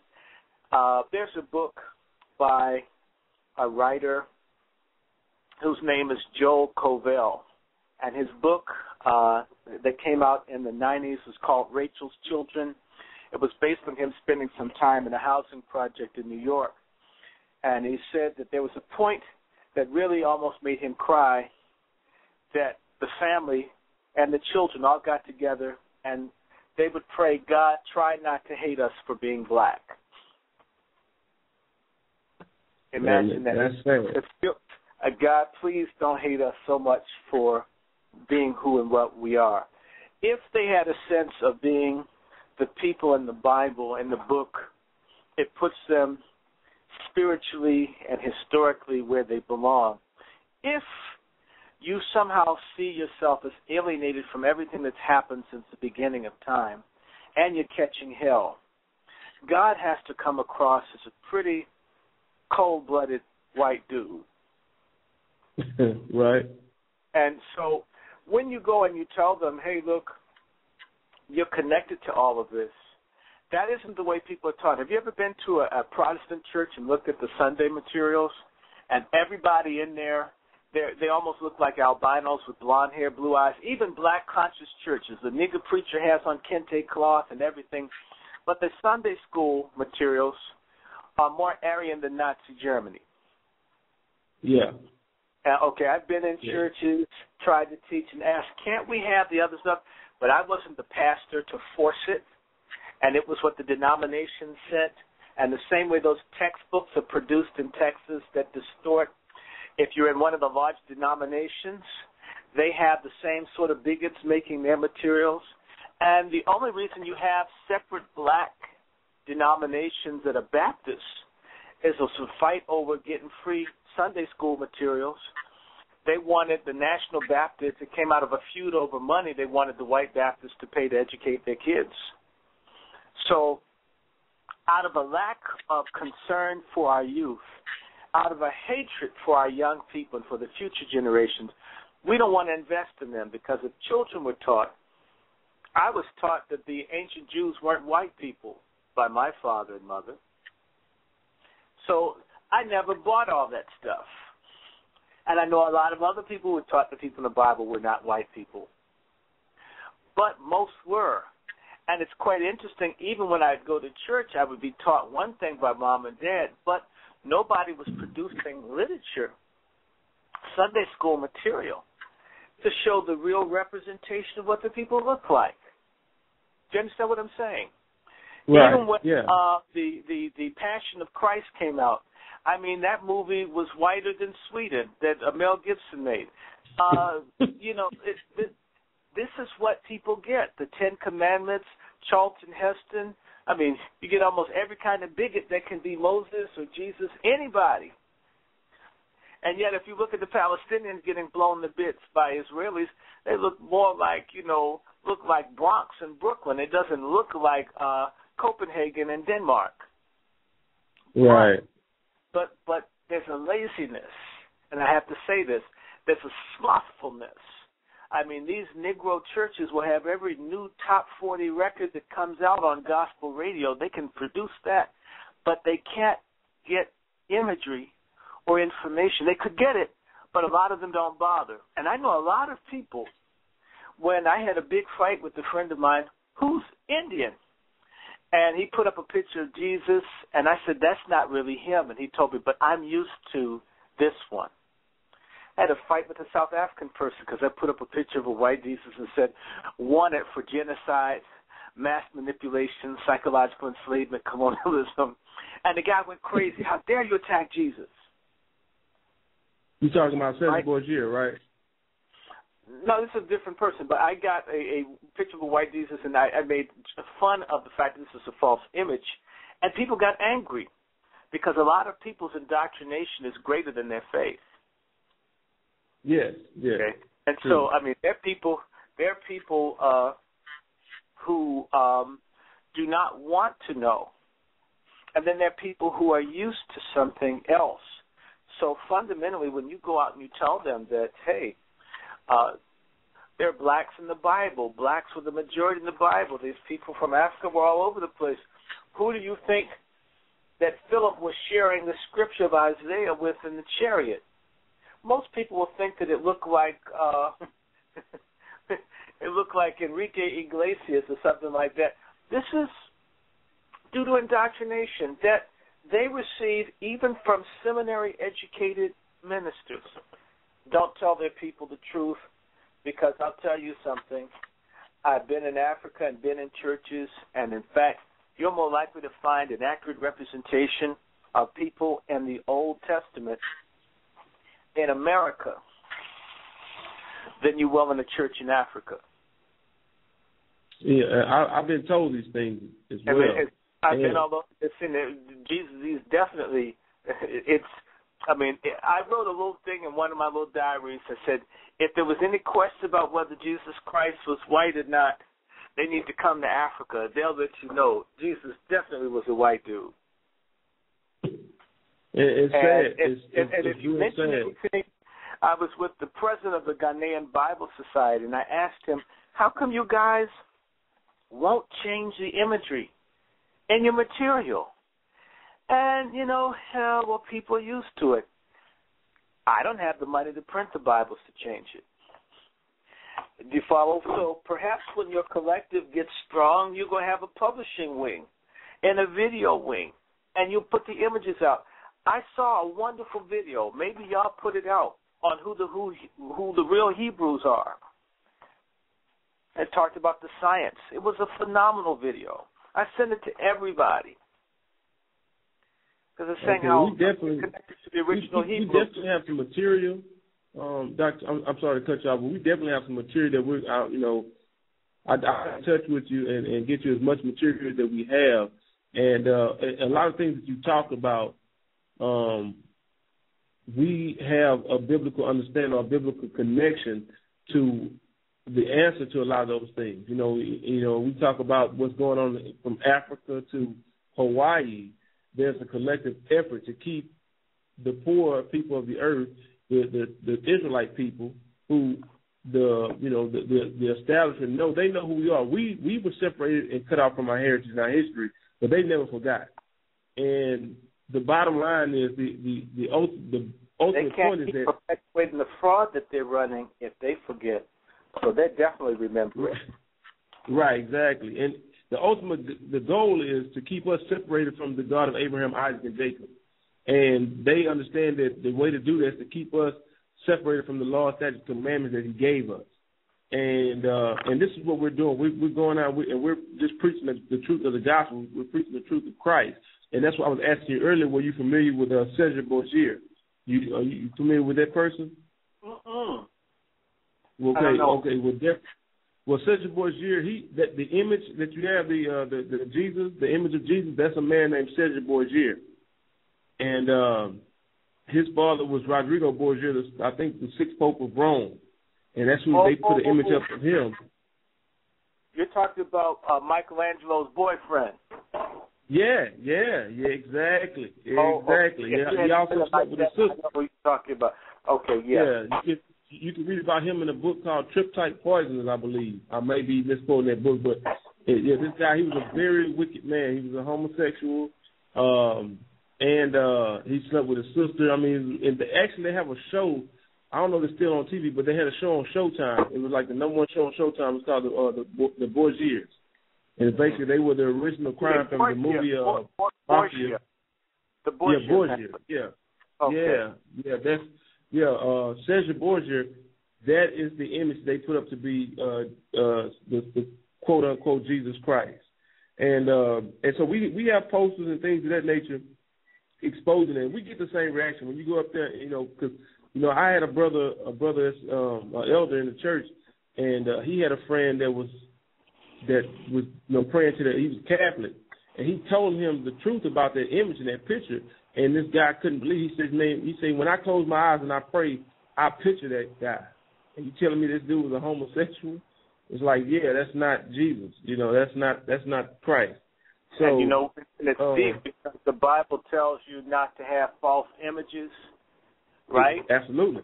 And almost every black church I go into, they got that fake Jesus up there, who's getting his knees dirty for Michelangelo, and they wonder why people, something's missing when you go to church.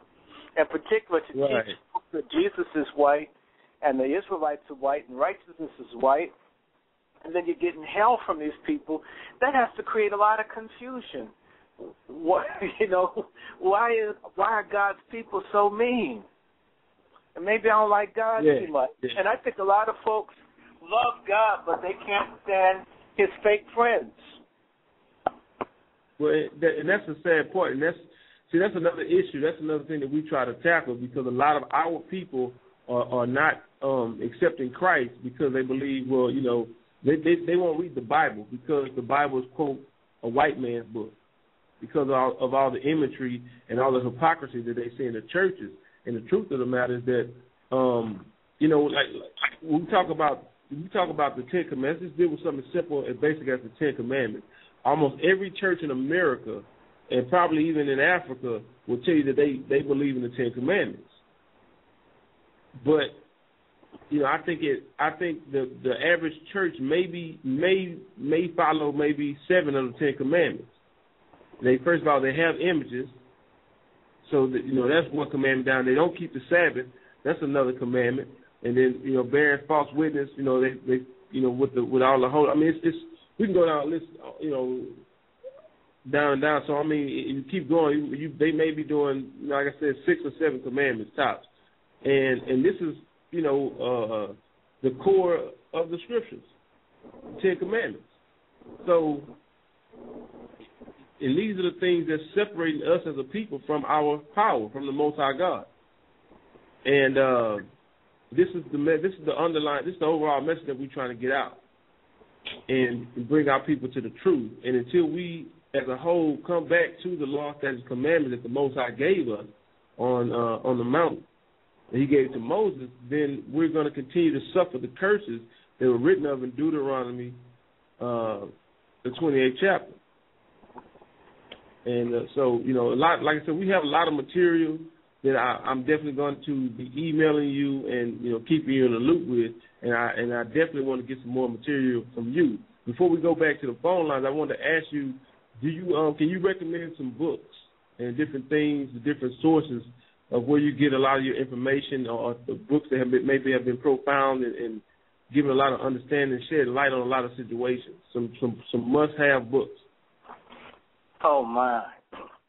I was saying to one of the brothers, I have a lot of things in storage, and so I can't see everything, but I'm going to pick one or two of these that would be worthwhile right at this moment. Let me grab one of them. I was just looking at it. That would be very helpful for people to take a look at. It's Judaism, Strange Gods by Michael Hoffman. Now let me read the back of it so you'll understand. And this isn't for people to stop being Hebrews, but this is one of these things that folks need to show to other folks who don't get it when you talk to them. It says, Judaism, Strange Gods, Christian scholar Michael Hoffman documents his provocative thesis that Judaism is not the religion of the Old Testament, but the newly formalized belief system of the Pharisees, which arose in Babylon with the commitment of the formerly oral tradition of elders to writing, and the wake of the crucifixion of Israel's Messiah and the destruction of the temple. Basing his findings on authoritative Judaic sources, Hoffman demonstrates that Judaism is a man-made religion of tradition and superstition, which represents the institutionalized nullification of biblical law and doctrine. How do you like that? Liberating the reader from the accumulated shackles of decades of misinformation, this book shows that Judaism's God is not the God of Israel, but the strange gods of the Talmud and the Kabbalah, and the racial self-worship they inculcate. Okay, actually, and you know, that's what's the author name again on that book? Hoffman, Michael Hoffman. Michael Hoffman. Because we actually there's a book by Arthur Koestler, The 13th Tribe. There's also another book. Yeah, he talked about the Khazars. Yeah, what's the Illuminati too? And he actually exposes the fact that the same thing, that the Jewish God is Baal. You know, the same God that they were worshiping, the calf that they constructed at the base of the mountain while Moses was up on the mountain, and the children of Israel constructed the golden calf that they were worshiping back in Egypt. You know, that God goes all the way back to Babylonian. And so I guess that's another confirmation. But we've been exposing these things. So what else you got? Well, you know, I don't have lots of books in front of me. That's one of the things. I have moved and packed up, and so I don't have all of my books around for me to see anything that strikes me to share. What I would recommend, what I'd strongly recommend, here's one of them, but it's these aren't necessarily theological books. That kind of thing I have packed. So I had no idea you'd ask me anything like this. and it's not the kind of thing that I would necessarily have, because I have stuff packed up and all over the place. But what I'd strongly recommend, and some of the things that I have is hard to get. It would be better for you to ask me directly what it is, because I start thinking about books. I don't have just a few, and I have like lots and lots and lots. So I almost need you to tell me what it is that you want to get versus telling me that would be confusing. Brother Rahad, this is Brother Gabar in the studio. Doctor and brother, also, can you tell us some of your books that you have written? Because I'm interested in also purchasing some of your books and maybe websites. Please. I have a manuscript that needs to be published, and I have been very derelict. I tend to write things and then not publish them, not because I'm scared. I just have had a very interesting time. I have a thesis of my dissertation. It's on William Shepard. It's about 600 pages, and folk have been on me to crank it out this year. I've written other things, but have not really published them, or I write pieces, but not a lot of anything extensively. That is, pray for me. Maybe I'll hook up with some people that motivate me, so I'll put it down versus reading it, thinking it, knowing it. So I'm guilty of not having put out anything other than my dissertation. I did a thesis for Harvard years ago, and I didn't publish it, and I did one for the University of Virginia. So I've got 3 equivalents of books that are manuscripts and other things, just have not done what I should be doing. So I'm guilty of that. I'm an honest person. Well, brother, you have an organization. We're going to put fire under your skirt and motivate you to publish those books, brothers, and because there is so many books out there that is teaching lies and pacifying the truth. You have to come in with fire, and what we heard so far tonight is powerful. And so, yes, and please, when you do decide to publish, and I hope you do, please come back and let us know and promote that book in the show, and I'll be the first one in line buying that book. So, please, you have a plethora of history. You're a walking, talking encyclopedia, and sometimes we need to put this in a book to remind our people where we came from, to clearly, give us understanding where we're going. Now I have another answer. I had mentioned a book to y'all the other day, Sexual Sabotage by Reisman.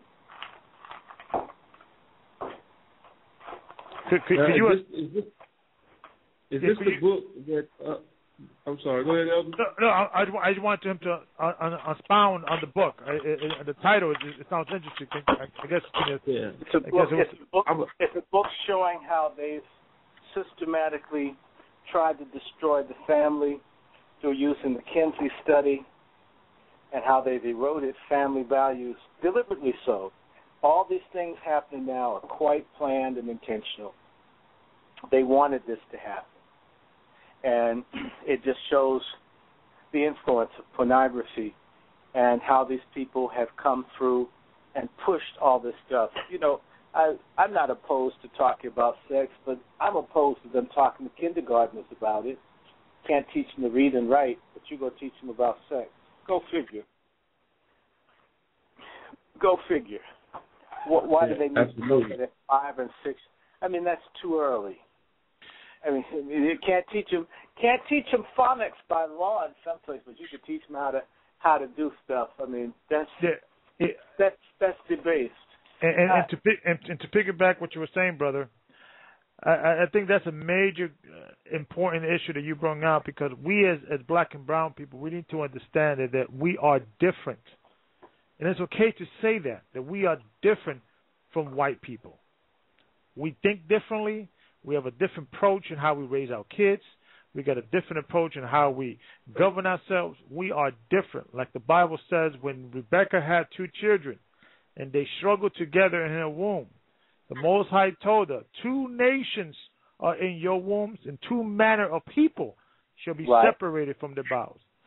Esau is the progenitor of the Roman European Empire. Jacob is the progenitor of the 12th tribe of Israel, who we are. We are 2 different people. And I think sometimes black and brown people, we get caught up not, wanted to look at the world from the white point of view. And we have to, and like I said, we have to speak out on these things. When we have, our 5-year-old daughters, 10-year-old son having a sex education in school, in kindergarten, first, second grade, we have to speak out as parents, and don't be ashamed to say that's not our culture. That's not how we do things in our culture and in our nation. And you have to respect our religion and spirituality. So we have to be more vocal and not being ashamed to be the odd man out, or be considered anti-Semitic, or be considered whatever. We already are the odd man out. So, brother, I urge you, with all the information that you hold, I encourage you, brother, please publish books. Publish books. We're promoting this show. We're promoting the website. There's both books like that needs to be published to tell and to promote the truth. So I just wanted to touch on that. All right, well, we definitely appreciate it. Well, we're going to go to the phone lines. We've got about 15 minutes left. We've got a couple more callers in the queue. I'm going to go to, we have Brother Kamar. Shalom, brother. Where you calling from? I'm calling from Michigan. I just want Michigan, Brother Kamar. Oh, yeah. I just wanted I just wanted to praise the Father, man, the Most High, for being able to bear witness to the time of mentioned in Ezekiel 37, man. This is the valley of the dry bones waking up right now. You know what I'm saying? This is real. Everybody's standing up, that spirit center, and Doctor, you brought out a lot of information, man, and it was a blessing, because my pen over here is smoking. I'm running out of ink. You know what I'm saying? So I'm writing down everything, but I just wanted to, put it out there. When you described Obama and everything that, concerning them, those battles were brought forth in the book of Daniel, chapter 11, and it describes basically to a T what's going on over there. And one of the other things I wanted to bring forth, if you all will allow me, is that, this book of prophecy has to remain true. That is no question in this book at all. At all. I mean, this is one of those things to where we got to look at it like it's dear to us, and we got to embrace it as the nation of Israel. That means laws, statutes, commandments, ordinances, Christ, everybody that is mentioned in this book, because we got to remember that he is the beginning and the end. So he knows all. Okay? That's all I wanted to bring forth, brothers. I'm going to let you guys go ahead and finish up the show. Peace and blessings to you all. Okay, well, bless you, brother. We definitely appreciate the support, and I'm glad that you've been edified, and I'm glad to see the brothers are taking notes and writing these things down. And just for those listening, I'm going to place you back in the queue, Brother Kamar. Long person number one for me. But for those listening, you are on blogtalkradio.com. You listen to What Scripture Is That by the Gathering of Christ Church, where we teach our listeners to stand on truth by asking a simple question: what scripture is that? For those who may not have been able to take notes, all shows are archived. So even for you, Dr. Randy Short, if you want to listen to the show again, if you want to send it to a friend, all the shows are archived. You go to blogtalkradio.com/GOC Church, as in Gathering of Christ Church, GOC Church, and you will see the show What Scripture Is That by date and by title. And you can always listen to the show again. You can upload it, send it, and it's for everybody. You can upload it, send it, put it on YouTube. We got our brother Judah's back. He's doing a great job getting the videos and getting these shows on YouTube. So we just try to get it out to as many people as possible. But Dr. Short, the name of the show is What Scripture Is That? So we do like to deal with the scripture. I want to read a scripture to you. I don't know if you're familiar with it or not, but I think it speaks to a lot of things that we're talking about tonight. I'm in Psalms, the 83rd chapter, and I'll start in verse 2. And it says, Psalm chapter 83, verse 2, for lo, thine enemies make a tumult, and they that hate thee have lifted up the head. They have taken crafty counsel against thy people and consulted against thy hidden ones. They have said, come, and let us cut them off from being a nation, that the name of Israel may be no more in remembrance. For they have consulted together with one consent, they are confederate against thee. Okay, then it goes on to name all these nations that are confederate against the children of Israel. It says the tabernacles of Edom and the Ishmaelites and of Moab and the Hagarenes, Nabal and Ammon and Amalek, the Philistines, with the inhabitants of Tyre, Asher. Also is joined with them. They have hoping the children of Lot. So it goes to the Midianites. It goes on and on. But you see that, and when you start to research these people and find out who they are today, because these people didn't just disappear and just fade out. There's somewhere that they changed their names and their identity, but nonetheless, the Bible says that all these nations came together and conspired against the children of Israel. And this is going back to what I was saying earlier. They know our history. They know our heritage. They know the position that we were in when we had the power of our God on our side. And they know what it's going to take to keep themselves in a particular position. But we also know that according to the prophecies of the Bible, that the Gentiles, have a time. And you go to Romans, the 11th chapter, and Paul tells you that things are going to be a certain way until the time of Gentiles be fulfilled. And I believe that we are we're at the end of the reign of Esau and the beginning of the reign of Jacob. So I just want to put that scripture out there and maybe get some feedback from you on that if you have any understanding on those scriptures. It's important for me to learn something too. So you read the Psalms and the 27th and the 23rd and the 50th, and sometimes you may not pay attention to one like you should, which is why it's always important to talk to people who are looking for truth, who may feel or touch something for a particular reason that often becomes something quite helpful to me. So I want to look at that, but I've always thought about the story of Edom and the story of his struggle of Esau and Jacob. And what I thought was very interesting, if you recall, most people don't know, and I always wondered about it, that when Jacob fled from his parents' house to get away from Esau, that he worked for 14 years to have to avoid being ripped off by his uncle Laban.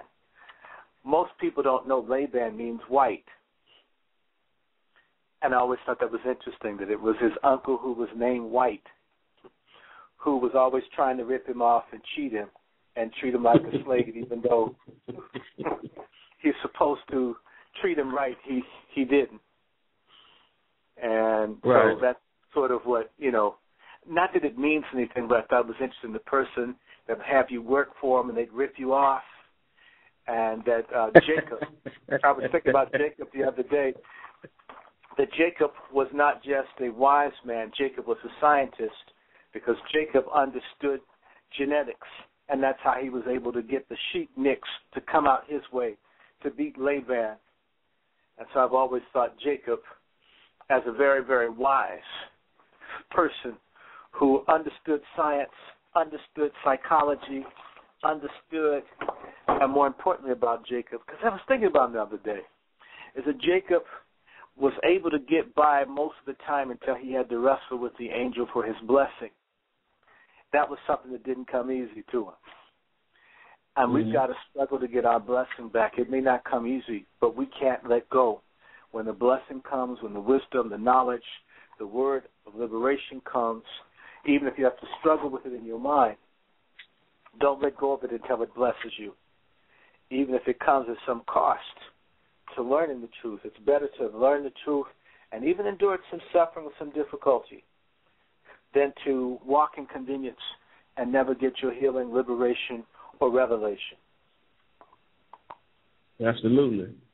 Well, Dr. Short, I really enjoyed tonight's show. I definitely appreciate you dedicating your time. I know, you actually put some other things on hold in order to stay with us the entire time. So I definitely appreciate it. We bless you, brother, and I look forward to working with you in the future to help liberate our people and to bring truth to the light. Like I said, one of the things that stood out is that it's not many brothers. I guess there are many brothers, and hopefully, by us linking in with you, you'll be able to get us linked in with other brothers that are willing to stand bold for the truth. Because I think it's definitely a movement. And what the brother who called in from Michigan, he was saying, we're in the time of the Ezekiel's valley, the valley of the dry bones, Ezekiel 37th chapter. So the Spirit of the Most High is waking up His people. So more and more people are starting to come into the understanding of the truth and boldly proclaim the truth. Spare not, cry loud. So I look forward to joining this fight with you, brother, and standing for the truth and getting it out to as many people as possible. So we definitely commend you for the work you're doing, and we appreciate you. And like I said, we're going to offer you all the support we can, and we appreciate you offering us support and coming to bless us with the knowledge and information that you've acquired over the years. So, and I've been blessed. This has been healthy, and this is good because it'll challenge you to read and study both your word and also put some things down. So I thank you for contacting me, and this won't be the last time we exchange, even if it's just through email, pointing some other people to talk to you. So. Okay, well, thank you. Before we got about 3 minutes. Let me bring in Brother Elder Zerai. He may want to use some salutations. Brother Zerai, are you there?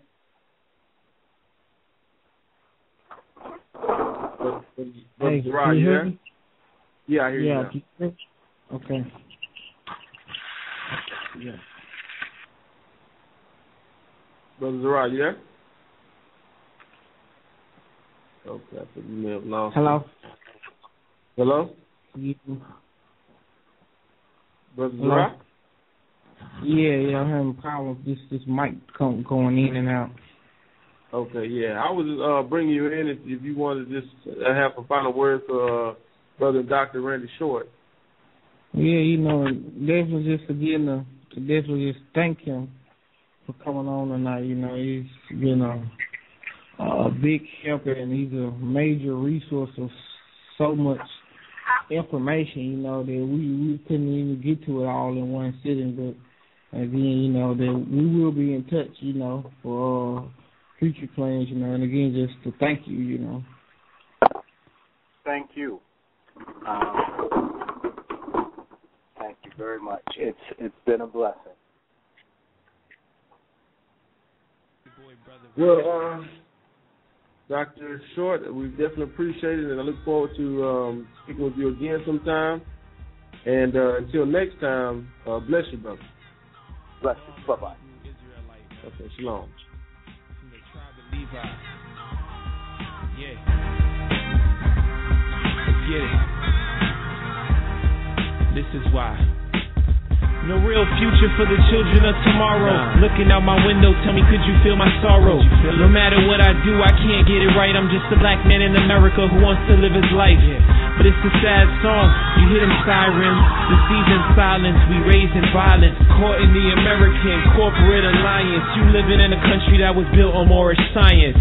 That's your Masons hiding skulls in their basements, dedicate their life to find the secrets of creation. But I wish you knew the secret lies in you, and they put you in the ghetto cause they know that you're a Jew.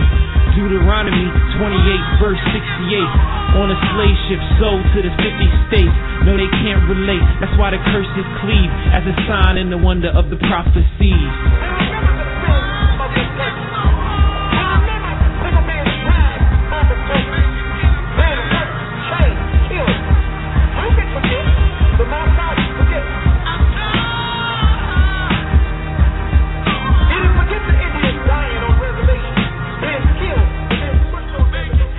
Cause the devil dug a hole and he wanna push you in. They got you living for the lotto that you never gonna win. Got you dreaming of some money that you never gonna spend. Cause you got the wrong intentions and your heart is full of sin. Cause you living for the Lexus and the necklace that you honor. Living life with no direction, living reckless on the corner. We move to disrespect and not protecting our daughters. Cause they push it in their message ever since that you was brought up. Don't be deceived by the synagogue of Satan, spoken of in chapter 3 verse 9 of Revelation. Hear the trumpet, the sound of the Lord. Prepare for war, cause the city will be taken by the sword. I know we're poor, but we're richer than the Pharaoh. Clothed like the lilies, getting fed like the sparrows. These words spoken are more sharper than the arrow, cutting through the spirit than the bone and the marrow. How much she has glorified herself and lived deliciously. How much America has glorified herself that she has lived deliciously. We're living on the richest country in the earth. This country was built on Satanism, Masonry, witchcraft, capitalistic society, bankers. The Lord said judgment is coming here. This place right here is Babylon the Great. Why you trying to make it in the land full of lies? Ready demons in disguise trying to rule over our lives. Our flesh is poor, but our spirit is rich. While they try to steal our soul with the hidden kill switch. Don't be surprised, cause it just gets worse. Revelations 13 in the 13th verse states the mark of the beast implemented on a chip with the number 600, 6. And there shall be earthquakes in diverse places. Prophesied in Matthew 24 where it states this. Rumors of wars and you don't know the cause. It's just a lame excuse to bring the martial laws. The Most High is leaving just a remnant. Our heritage is taken and our prophethood suspended. 144K is the number that's intended, cause the Jewish Europeans are the only ones pretending. Man, forget them. This is Brother Yair.